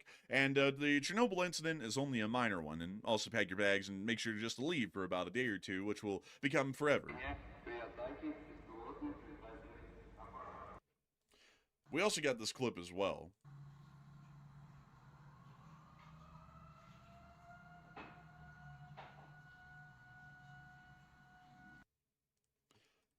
Quite clearly, it appears that Krasnodar is under attack at the moment, and we are trying to figure out a little bit more about what exactly is going on in Krasnodar area, and also what kind of damage is being caused by the attacks outside of the ones in Taman. The U.S. is also helping to chip in on providing some economic damage along with the Ukrainian drone attacks, as we were able to hear that Zelensky has openly thanked the United States today for the sanctions against Russia, but has also asked for more. According to Zelensky's official Telegram account, full sanctions, that means full. The president has taken decisive steps by imposing sanctions against Lukoil and Rosneft. We are grateful to him. He can impose sanctions on all energy sectors, including nuclear energy, and this will be a serious signal for Europeans. Europeans have done a lot, but they have not yet imposed sanctions against Russian nuclear energy.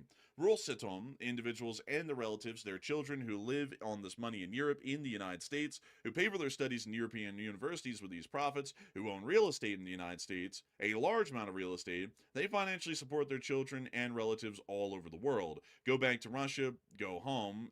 You don't respect anyone in the USA. You don't respect the rules. You don't respect democracy. You don't respect Ukraine or Europe. Go home. So it does appear that Zelensky is making it quite clear that he would like to see further actions and sanctions taken by the United States and Europe to further punish Russian economic institutions and also energy institutions like Rosatom, and it appears that they are looking to try and see that happening possibly soon by the wordage. Meanwhile, near to the front lines, we've also seen that the Russian Federation is having to deal with a new reality for the larger part. The Russian Ministry of Defense published this video today, a huge courtesy to Preston Stewart for reposting this on Twitter, and we were able to notice that in this video, the Russian Federation is having to use what we can only describe as almost a modern-day version of a telegraph line to try and set up any form of internet connection. They actually have to physically wire the internet connections now due to the loss of Starlink, which makes these systems highly vulnerable. Ukrainian drones are able to find, target, and destroy a large amount of these internet nodes and also the comms lines, meaning that the internet connection on the Russian front line is heavily sporadic, if not non-existent, in most areas, even when the Russians try and set these sorts of systems up. We are also believing that because of this, the Russian Federation will continue to see throughout the remainder of the war a significant decrease in frontline maneuverability and also frontline communications abilities. Their communications are going to be highly sporadic, while on the other end, the Ukrainians, using Starlink, Telegram, WhatsApp, and the general broad variety of the standard communication systems that we've seen used on both sides throughout the war, will be able to conduct instantaneous communication on the vertical level, on the chain of command, and on the horizontal unit from unit to unit that are currently on the front line. That will greatly increase Ukraine's abilities to conduct offensive and defensive actions compared to the Russians, because the Russians, due to their slower communications abilities, and also the splotchy ability of those communication systems that they're now introducing, will lead them to be a lot slower to react to any developing situation on the front. But with that in mind, folks, that is the end of our video and our news that we have for the moment. I gotta thank you all so much once again for watching. It's always an absolute honor and a pleasure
Pakistan's military establishment is facing a fresh crisis in Balochistan. The Balochistan Liberation Front has now issued a 7-day ultimatum to Islamabad. The Balochistan-based outfit reportedly captured 17 Pakistani soldiers as part of Phase 2 of the operation. As per BLA, 10 of these personnel were released after being issued a warning owing to their Baloch identity. The Baloch rebels revealed that the remaining 7 personnel were tried by its own court. They were sentenced to death for allegedly committing war crimes, aiding and abetting enforced disappearances, and participating in what they are calling Baloch genocide. However, the outfit expressed willingness to exchange these soldiers if Baloch prisoners of war are released by the Pakistan government within a period of 7 days. During the first phase of the operation in January, remember, BLA struck at the heart of Balochistan province by launching simultaneous attacks in 10 parts, including Quetta, and claimed to have killed 220 security personnel. However, Pakistan claimed otherwise. It claimed to have eliminated 216 militants while citing low fatalities at its end. The BLA's latest offensive coming barely days after the Balochistan government announced a bounty on 39 individuals wanted on charges of militancy. This included a reward of 0.25 billion Pakistani rupees for the BLA chief. Meanwhile, BLA claiming to have activated its air and drone warfare unit. It stated that this unit carried out drone attacks on Gwadar port, targeting the Pakistan Army's military and communication infrastructure, causing considerable damage. Pakistan, remember, has long struggled to contain activities of the Baloch rebels who are seeking independence of Balochistan from the country. Islamabad has come under fire for repressive measures like routine arrests and also enforced disappearances of the locals. In March last year itself, the BLA hijacked a passenger train when it was going from Quetta to Peshawar. Back then, remember, it reportedly took 214 people, including military personnel, hostage for close to 30 hours. While the authorities highlighted that 18 soldiers and paramilitary personnel were killed, over 340 passengers were freed.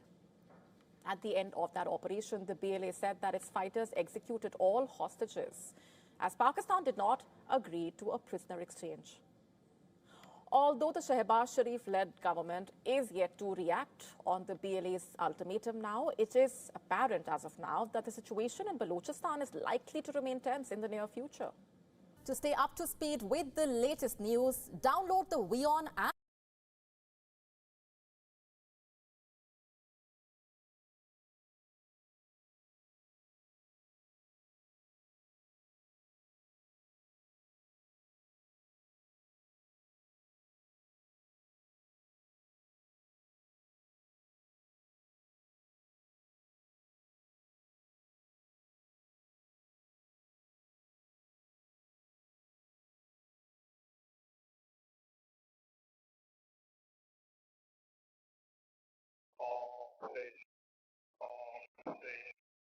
This is Shamrock.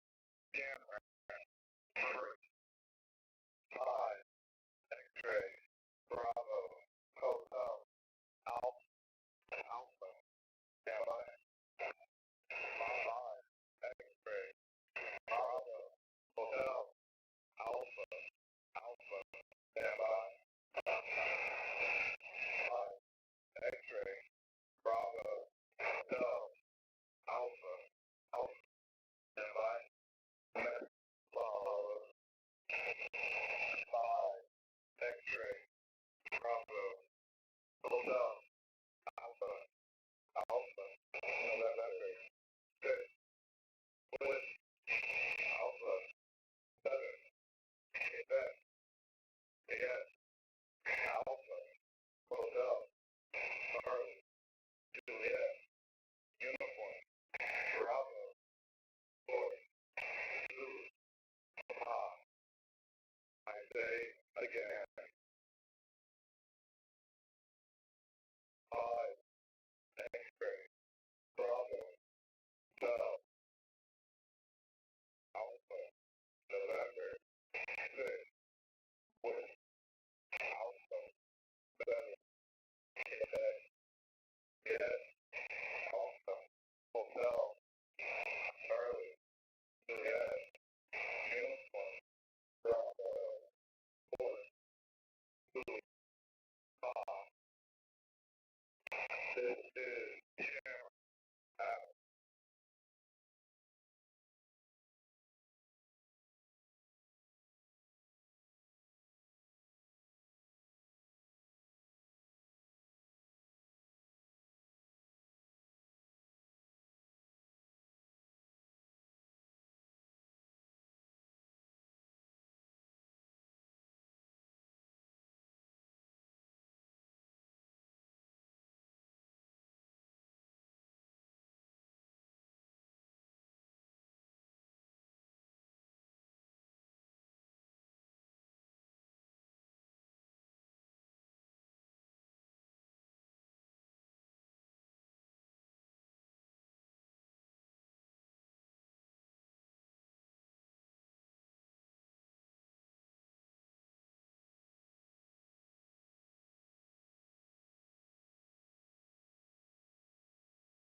Reaching deeper and shaking the regime's confidence. Now Washington is holding the steering wheel, and Jerusalem is fighting to ensure that if there is a deal, it's not a deal that hides the danger under the table. The coming weeks will show whether diplomacy becomes a framework that actually reduces the threat, or whether we're heading into a regional shock. And a short prayer, because you need to remember this is a spiritual war. There is no other way to describe the situation and the amount of hatred against Israel, against Jews, against Christians, against the West. This is a spiritual war. And we need to pray for wisdom to our leaders. Yes, all of our leaders that are involved in this situation. We need also to pray for our enemies to be used and for God to change their hearts. It's a possibility. God can make that happen. Let's unite in prayer for the peace of Jerusalem, for all the allies, for everybody that is affected by this regime. So, really, keep praying for the peace of Jerusalem. Hello, this is Mati here in Jerusalem with TBN Israel. This is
Welcome to the video, everybody. Today we are breaking down Battle Lab by Vet TV, and if you love military strategy and red team, blue team, basically the things that I do on every video when I talk about the hypothetical situation, you're gonna love this. So stay to the end of this video to check out how high-level special operations teams real-time play out tactics, techniques, and procedures that could be being played on the battlefield right now. So let's just go ahead and dive right into the video. This is Battle Lab by Vet TV. We will have drone detectors and drone video interceptors that will help us maneuver on the battlefield, along with our normal loadout of small arms, grenades, and smoke. The strong point scenario will be played out over 8 rounds, with 4 rounds each in the offense and defense for the two teams.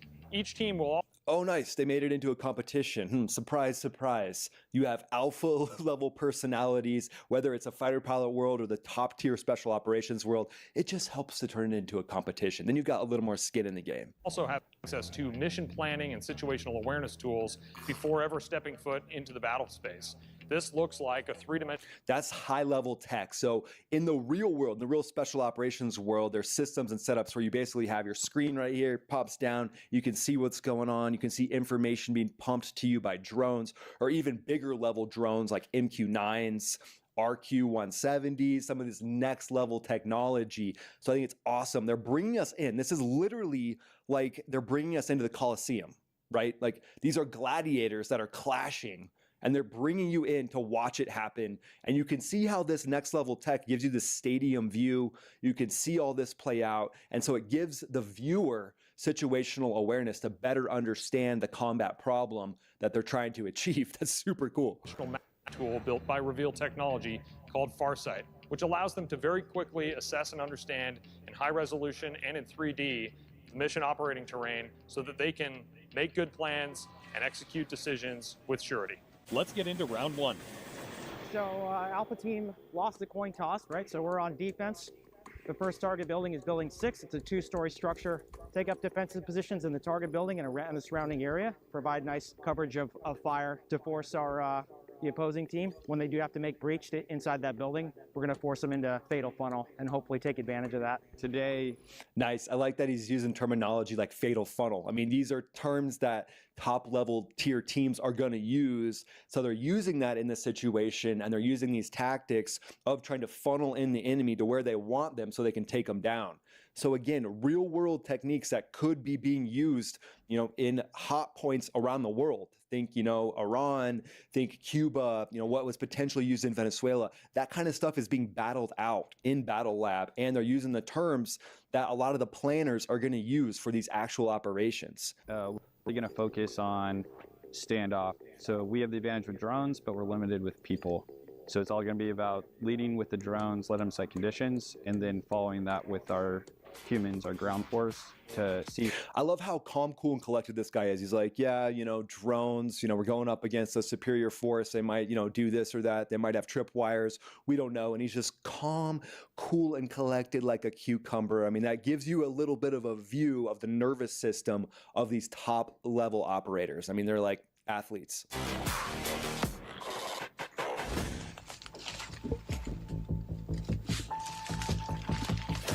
So little side notes, when I went through the survival training for the Air Force, we learned little things like, if you can, avoid areas like these dry leaves, because think about a drone with some sort of an acoustic sensor that's up there listening to like a 360-degree pattern around somewhere where a high value target is and can pick up these actual leaves crunching. Who knows, that could be something that's brought into the cross check of these operators on the follow-on rounds.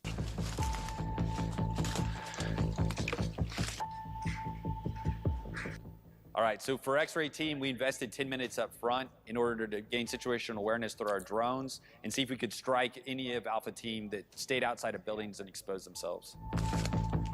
Nice. Yep, always good. Get the drones out front, intelligence, surveillance, and reconnaissance. That's kind of the main principle when it comes to like a massive strike package of fighter jets or a smaller top tier strike package going in to take down a high value target. All starts with ISR and getting those drones up there looking. You wait for the door. Yeah, we set in a pretty good defensive plan here and force you guys to waste some of your time and your resources, and then draw you in a lot closer where once the distance was closed, we could meet your violence with our violence. So again, thinking through this, kind of thinking of it as a thinking piece, where could this be being executed around the globe? Where could this be happening? Think about Africa, austere locations where these exact tactics and techniques could be being implemented. And again, drawing in the enemy into the point where you want them to be. We have one on the other side. Right. This just gets hot right away. There isn't like a 20-minute build-up like an action film. Literally, they're in the battle, like really quick. I love that.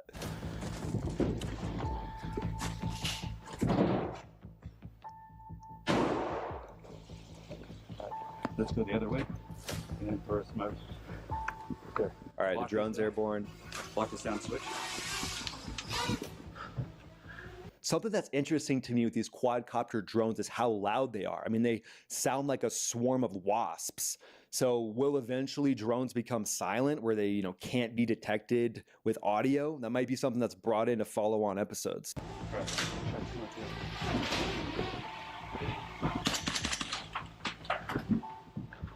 All right, so they struck down that first drone that goes in, but look at the surveillance that they just got out of that. So that drone actually getting through the door and getting in there, seeing what's going on in that room, that's likely going to pass a lot of information to those that may want to get into that room. It was cool to see you guys get a drone into a building on the very first iteration. Yeah. Then you adapted really well based on the feedback you were getting from that drone and the fire coming from inside the building.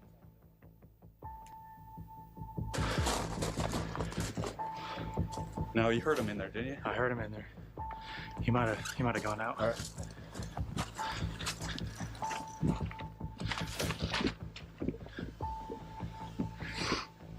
You got your other smoke?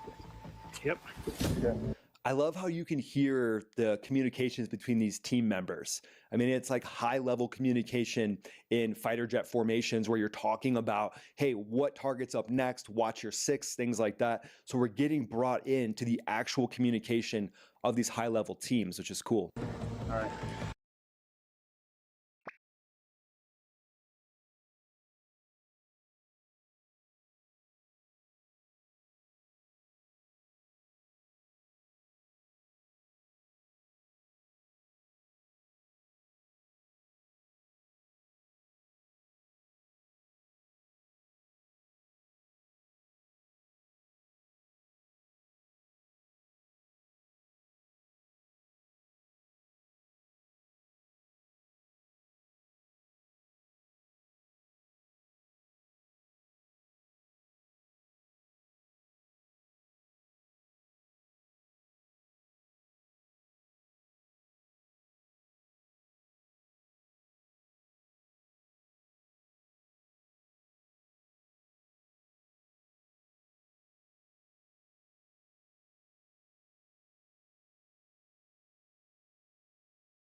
ما هو محمود المهبط طالع الشاشه محمود كيف طالع معنا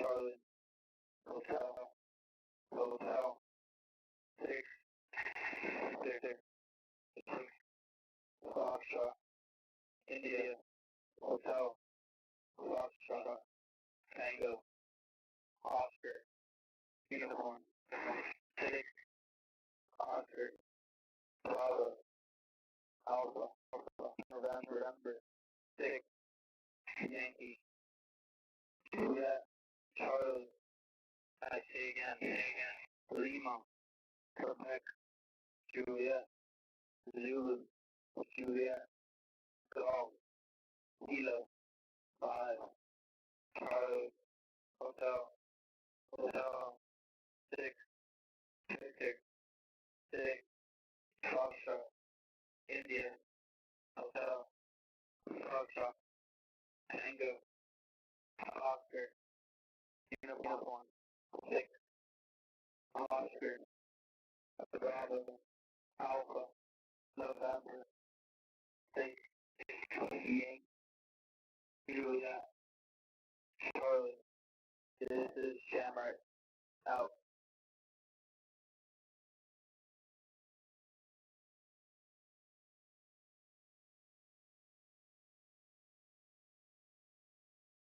This is Shamrock, Shamrock, Tango, Bravo.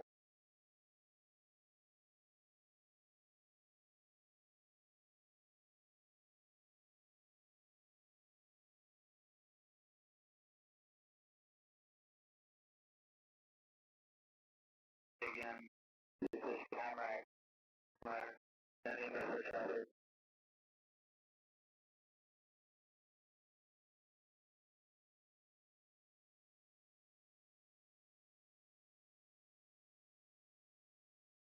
this is Shamrock, out.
Hope you guys are doing great wherever you're watching from today. I'm filming this on February 16th, and another mysterious and unexplained explosion has ripped through a critical part of Iran, seemingly now happening every day. But while this is happening, a secret Russian aircraft is rushing into the country, possibly to pick up VIPs to flee. We really don't know. We also have spy planes in the air. drones in the air, a lot of movement on the ground right now as this situation continues to heat up. So we're going to break down exactly what we know, the video footage of it, where we see the different aircraft coming in, and much more. You're not going to want to miss one part of this. Before we get started, as always, please make sure to like and subscribe. Totally free, costs you guys absolutely nothing at all. Huge, huge boost to the channel. Comment with your thoughts below. Let me know in the comments. Do you think it is the CIA doing this? Is it the Israelis doing this? Is it someone else? Is it a false flag being done by the Iranians? And who were the Russians picking up on their secret plane? Let me know in the comments below. Hit the notification bell. All notifications turned on. You won't miss a thing. And then Instagram, David_Hookstead, XD Hookstead. That's where you can find me on social media. My DMs are wide open. Please reach out with whatever you got. Now, let's get into it. So I'm going to throw this up on the screen for you. This was as of February 16th. So today it says a significant explosion and fire erupts at the Nikgaz gas company facility in Tabriz, Iran. So yet again, we have another situation unfolding as of February 16th. This explosion happening literally right before I hopped on camera to talk to you all, that is ripped through now a critical gas company responsible for supplying fuel to the country, the government, the military. It has now been obliterated in an unexplained explosion, just like all the other unexplained explosions we have seen over the past several days. So I'm going to go full screen here for you. You're going to be able to see right here on your screen the flames ripping through the facility. So what's going on? Why do we have explosions every single day now in Iran? Not just explosions in random parts of the country, mind you. Explosions at the most critically important spots, military infrastructure, ammunition sites, weapon sites, fuel sites, apartment complexes where government leaders officially live, military leaders officially live, and now at the Tabriz, Iran, at the Nikgaz gas company facility, there's been another one. This is longer footage of it, saying that it happened around 6 p.m. local time, and that they believe there is a local crisis underway, according to Iran International. You can see it right there, completely destroyed in the background, absolutely obliterated. The flames roaring. I mean, let's freeze frame it right there. It is completely gone. Absolute and total destruction of the facility. The explosion completely ripping through it, lighting it on fire, burning it to the ground. And now Iran has a major, major problem. If this facility is destroyed, how are they going to get all their gas and energy needs, not just for the civilian population, which the government doesn't care about anyways, but how are they going to get it for the military on the brink of a war with the United States of America? That has to be a major concern. And this is what, the 11th, 12th unexplained explosion that has now gone on. So absolutely shocking right here. We have another look at one of the fireballs that ripped through the facility, completely destroying it, setting it ablaze, and making sure that whatever was there was destroyed beyond being saving. So this, yet again, is a huge question mark as to what the hell is happening in Iran. Now, next up, I'm going to put this on the screen for you. What you see here is a secret Russian Tu-214 currently en route to Tehran. Interesting development, given the large U.S. movement of assets to the region. So this is from the Russian Special Flight Squadron, which is a top secret aviation unit of the Russian government, of the Russian military, that is used to transport VIPs around the world, move secret military equipment, move money, move supplies. It is under the umbrella of the Russian government. Very, very little is known about it. But as this is happening, we have this secret Russian aircraft that took off, rushed into Iran. Now, there's some saying it was going to Tehran. It was also flipping its transponder on and off, trying to hide its location, hide its movements. It did not want to be spotted. I actually believe this plane even went further southbound. Now, what could it be doing? Is the Ayatollah fleeing? We don't have any evidence of the Ayatollah fleeing as of me making this video. If he was going to go somewhere, going to Iran would likely be top of the list for where, going to Russia would likely be top of the list of where he would want to flee. What I think we could possibly be looking at here is they are evacuating Russians from different nuke sites. Why are you evacuating the Russians? Because if you're at a nuke site, it's going to be bombed. If this turns into a war, which it looks like it will, the nuke sites are going to be top of the target list. So if you're the Russian government, you don't want to be losing your scientists and engineers. So you're going to send a plane and try to get them the hell out of there, try to get them out, gone, so that they don't get killed in whatever explosions could be coming. Here is another look at it showing that it did go further south than Tehran, could be going to an unknown or a secret location. We do not know that at this time. All we know is that the plane entered Iranian airspace after taking evasive measures to hide its location. It is now in Iran somewhere.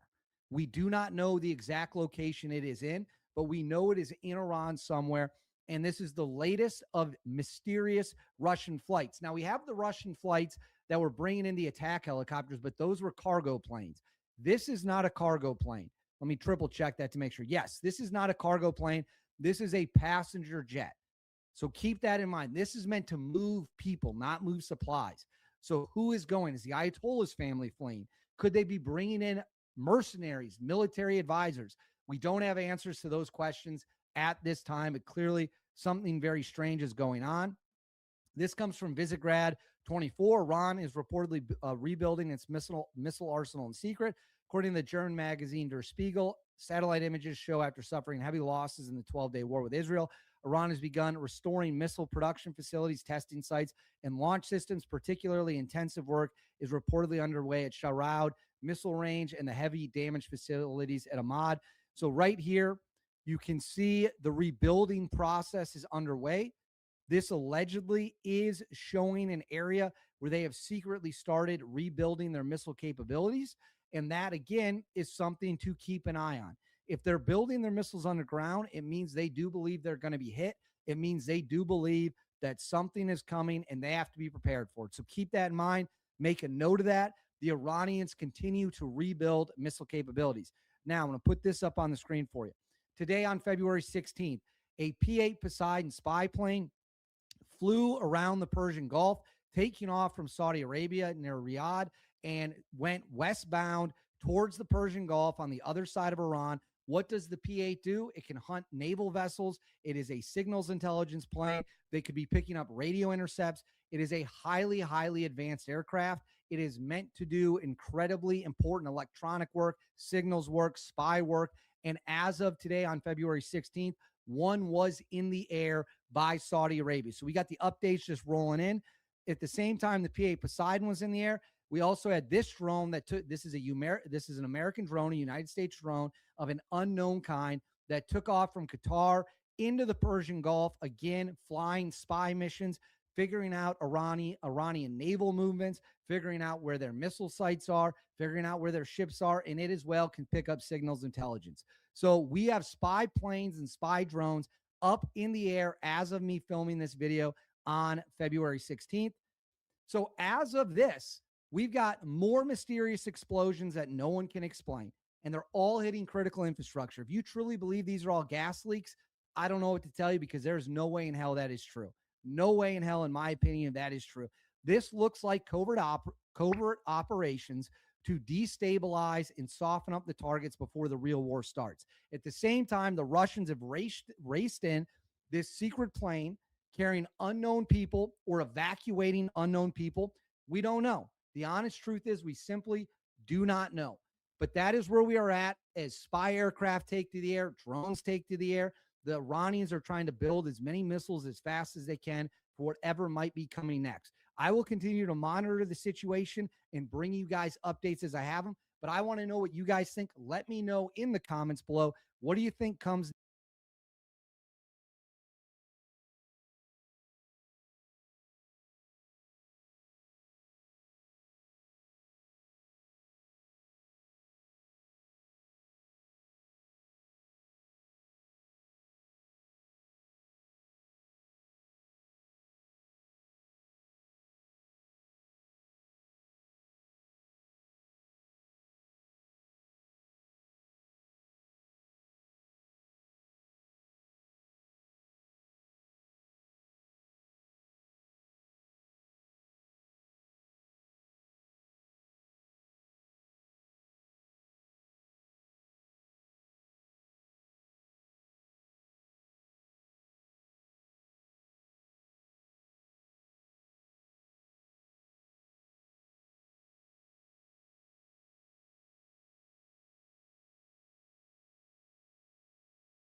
all stations. This is Shamrock, break 4, ABBA 91, 4, ABBA 91.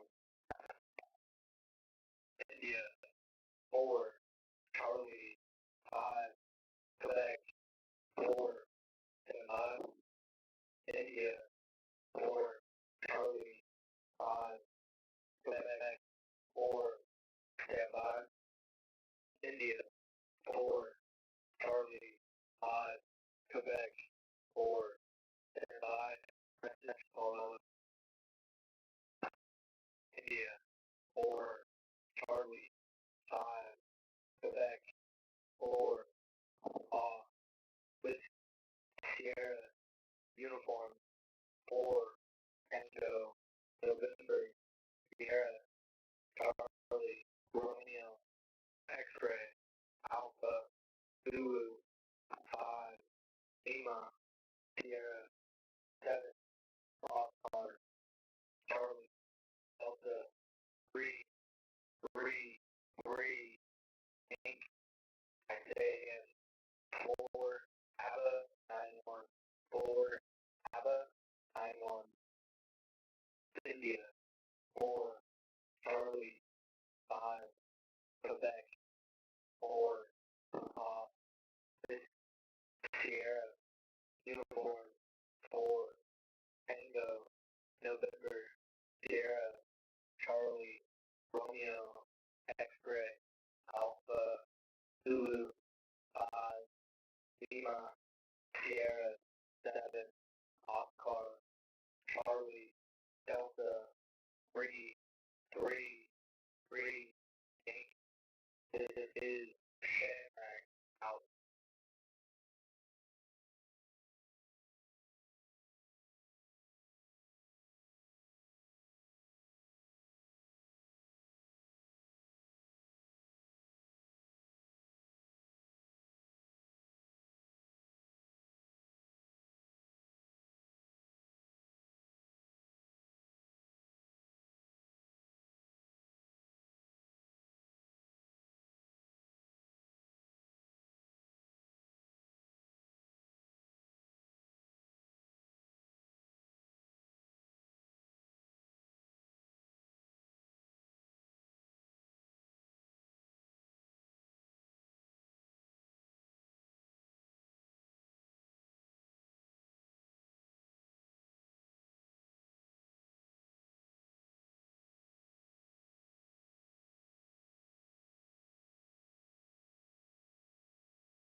Alert.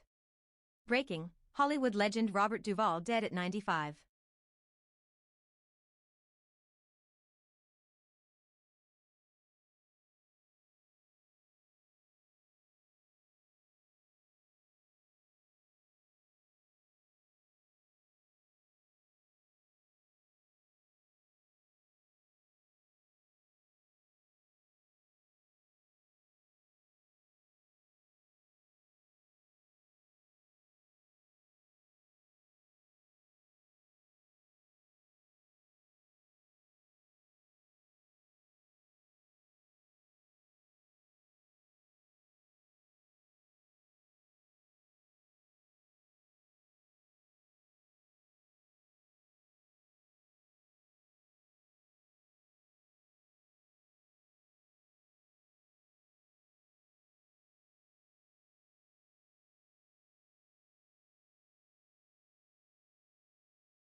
All stations, this is Shamrock. Shamrock. Great. Lima. Quebec. X-ray. Quebec. Lima. Kilo. Five. Lima. Quebec. X-ray. Quebec. Lima. Kilo. Five. Lima. Quebec. X-ray. Quebec. Lima. Kilo. 5. Message follows. Lima. Quebec. X-ray. Quebec. Lima. Kilo. Sierra. Kilo. Sierra. November. Foxtrot. 6. Quebec. Golf. 2. Sierra. Kilo. 6.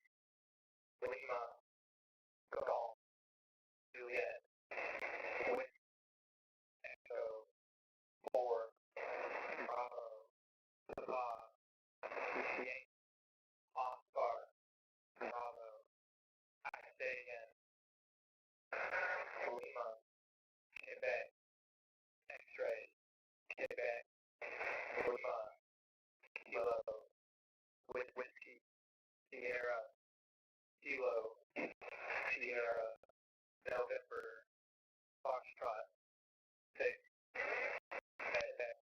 Golf, 2, Sierra, Kilo, 6, Lima, Golf, Juliet, Whit, Echo, 4, Bravo, Papa, Yankee, Oscar, Bravo, Shamrock, out.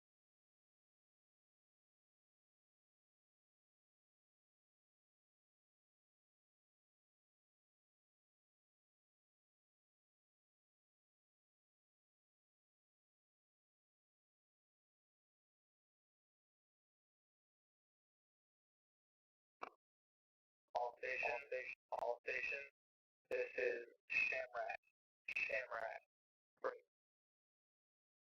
Lima, Quebec, Sierra, Tango, Romeo, stand by. Lima, Quebec, Sierra, Tango, Romeo, stand by. Lima, Quebec, Sierra, Tango, Romeo, stand by. Message follows. Lima, Quebec, Sierra, Tango, Romeo, Juliet, 3, 2,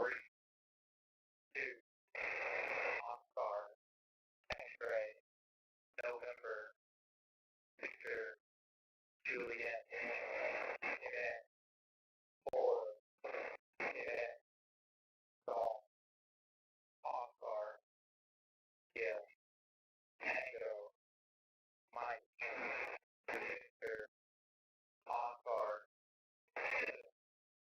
Juliet, Sierra, Zulu, India, Bravo, I say yes. Lima, Quebec, Sierra, Tango, Romeo, Juliet, 3, 2, Oscar, X-ray, November, Victor, Juliet, Quebec, 4, Quebec, Golf, Oscar, India, Tango, Mike, Victor, Oscar, 7, Juliet, Sierra, Zulu, India, Bravo, Shamrock, out.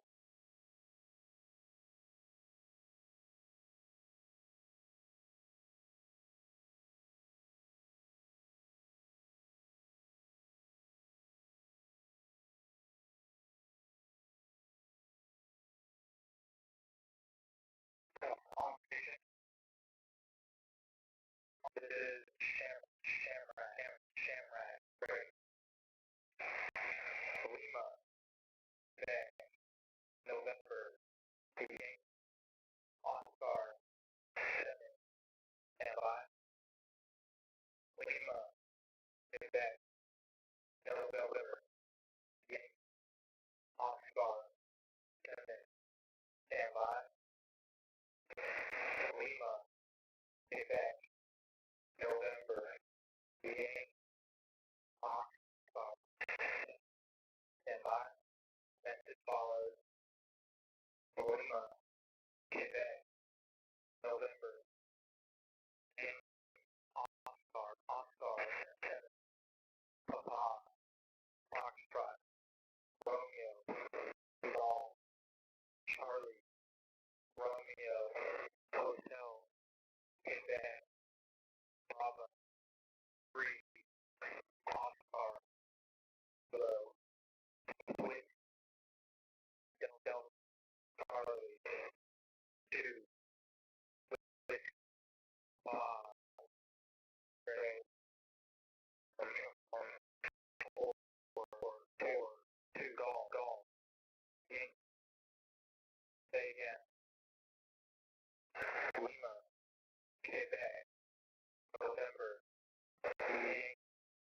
Oscar, Oscar, Foxtrot, Romeo, Golf, Charlie, Foxtrot, Romeo, Hotel, Quebec, Bravo, 3, Oscar, Kilo, Wood, Delta, Charlie, 2, Wood,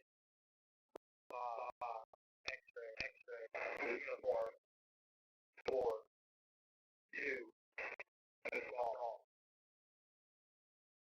This is Shamrock out.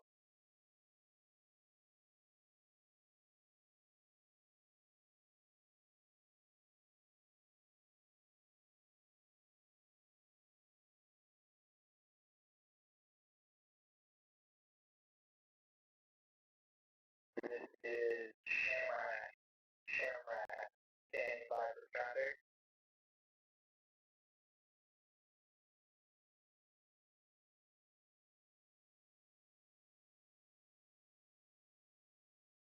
Say again. This is Shamrock, standing by for traffic.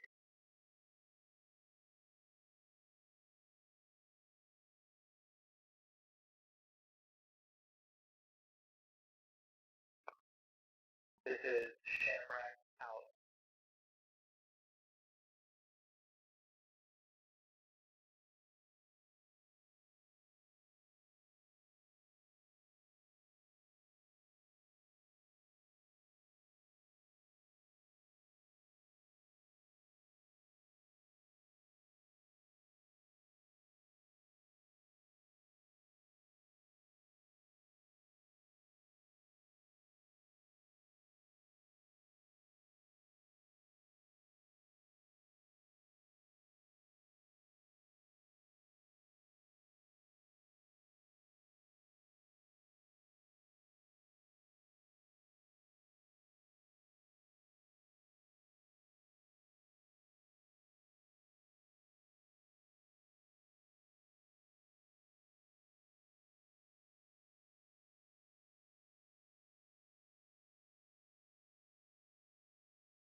War clouds are gathering over Iran. American warships are moving into position and soldiers are bracing for the long haul.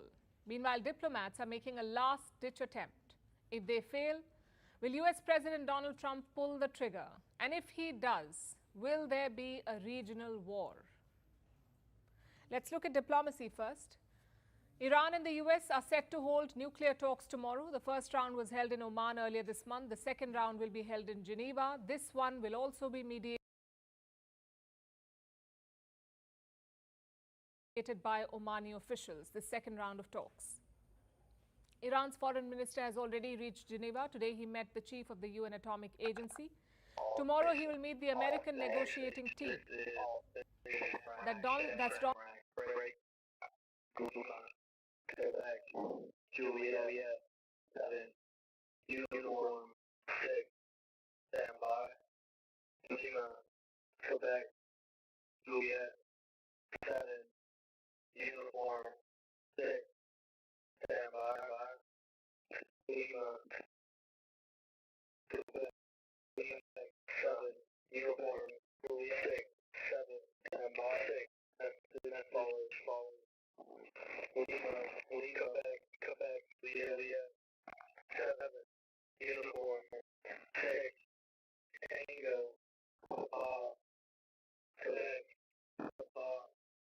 Victor, November, Charlie, Tango, Golf, 4, Charlie, uniform, Romeo, 2, 7, X-ray, India, Foxtrot, 2, football, India, Lima, 3, Victor, I say again, Lima, Quebec, Juliet, 7, uniform, 6, Tango, football, Quebec, football, Victor, November, Charlie, Tango, Golf, 4, Charlie, uniform, Romeo, 2, 7, X-ray, India, Foxtrot,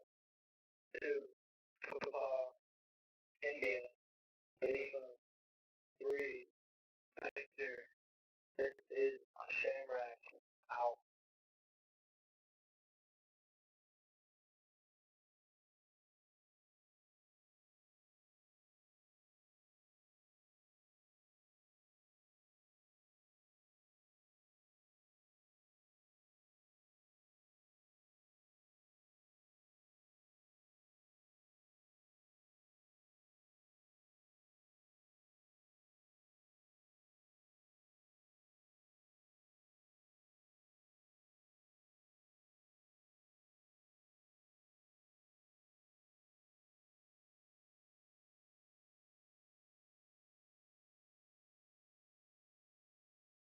Donald Trump's special envoy Steve Witkoff and his son-in-law Jared Kushner. That's the American team. Now the US side is pushing for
Another threat to national security is emerging at the southern border after new alleged threats from the cartel, apparently calling for direct attacks on Border Patrol agents, not just with weaponized drones. So as President Trump locks down America's border, Mexico's cartels are trying to reopen it. And their plan revolves around taking out the brave men and women tasked with keeping them out. At the exact same time, President Trump's made it clear he's got no issue wiping out thugs in Mexico if they even lift a finger against the US, which these desperate cartels have decided is now their only option. Yeah, I mean, the border right now is essentially secure, so this is kind of out of desperation. One of Mexico's most violent cartels is ordering these direct attacks on law enforcement down here at the borders. The idea that drones can be used to circle law enforcement substations, to do things that are known for criminal activity, the idea that you're going to use a drone, fly it over the border from Mexico, drop a package, or kind of guide human traffickers in the way in which they should go so they don't get detected, that's a real problem. That's using a drone in a criminal activity. So the FBI right now is saying that the Cartel de Jalisco New Generation, known as CJNG, has instructed its members to fire across the U.S.-Mexico border at Customs and Border Protection personnel, specifically in the San Diego area. And they're being used by the cartels, correct? These drones are being used by the cartels every single day.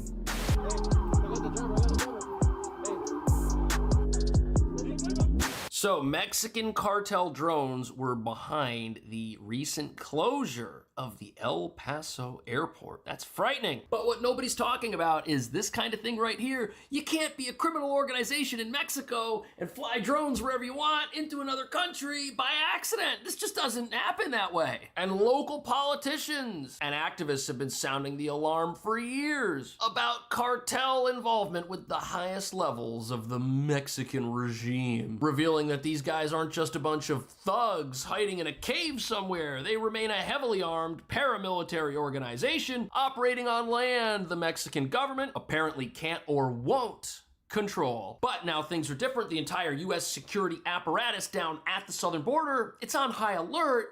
Yet we haven't been hearing a whole lot about this in the mainstream news, because it's happening at the exact same time these cartels are losing their minds over their collapsing empire while they contribute to insurrection inside our country. But now that America's got a president who wants to help Border Patrol do its job instead of having them help criminals get their quote-unquote customers across the finish line, these cartels are so desperate they're now ordering their own goons to track down America's finest. Which brings us to the real reason this escalation from them is even happening even after President Trump has done some amazing things like getting rid of the regime in Venezuela and promising that if these criminals want to lift a finger against the United States, they're going to be in trouble. They're desperate now, as the open border money-making pipeline that made them filthy rich is now a distant memory. But remember, these guys are the worst of the worst. And when you choke the supply routes, shut down the crossings, and tell these criminals to stand down, you're not gonna get a polite surrender. You're gonna get retaliation, which President Trump is well aware of. And we are gonna start now hitting land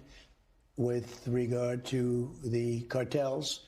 The cartels are running Mexico. It's very, very sad to watch and see what's happened to that country, but the cartels are running it. He's 100% right. These cartels are controlling Mexico. But now there's an indication that something very big is going to happen on the other side of the border. Okay, ground stop to 0630 for how long? 10 days. So the airport's totally closed? But just hours later, federal officials reversed course, reopening the airport, lifting that closure early. In a post on X, Transportation Secretary Sean Duffy saying in part, quote, the FAA and DOW acted swiftly to address a cartel drone incursion.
Alert. Swiss train derails, injuring 5.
Alert. Breaking, Hollywood legend Robert Duvall dead at 95.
Images of military drills by Iran's Revolutionary Guard in the Straits of Hormuz, broadcast on state television.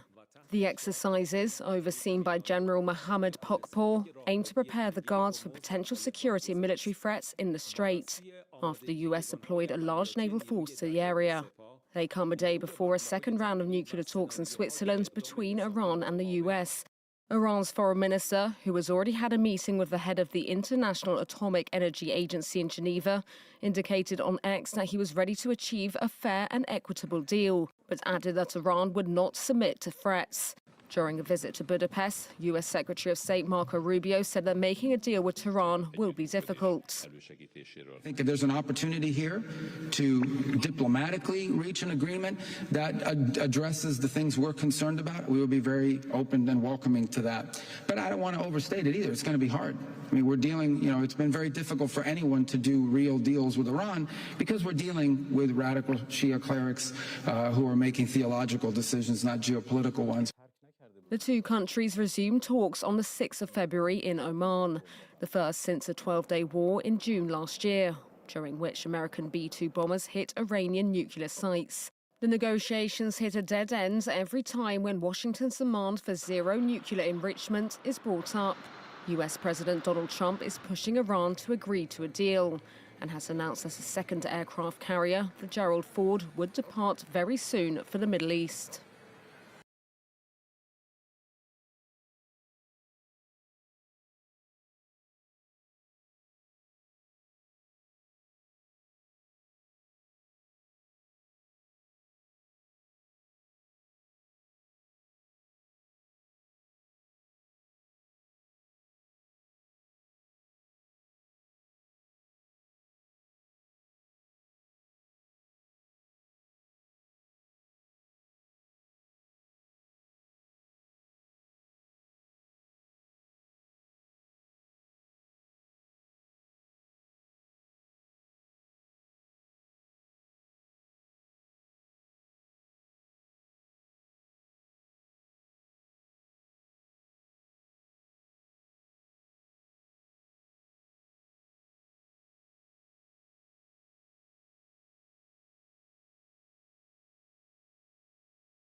Alert. Breaking, Hollywood legend Robert Duvall dead at 95.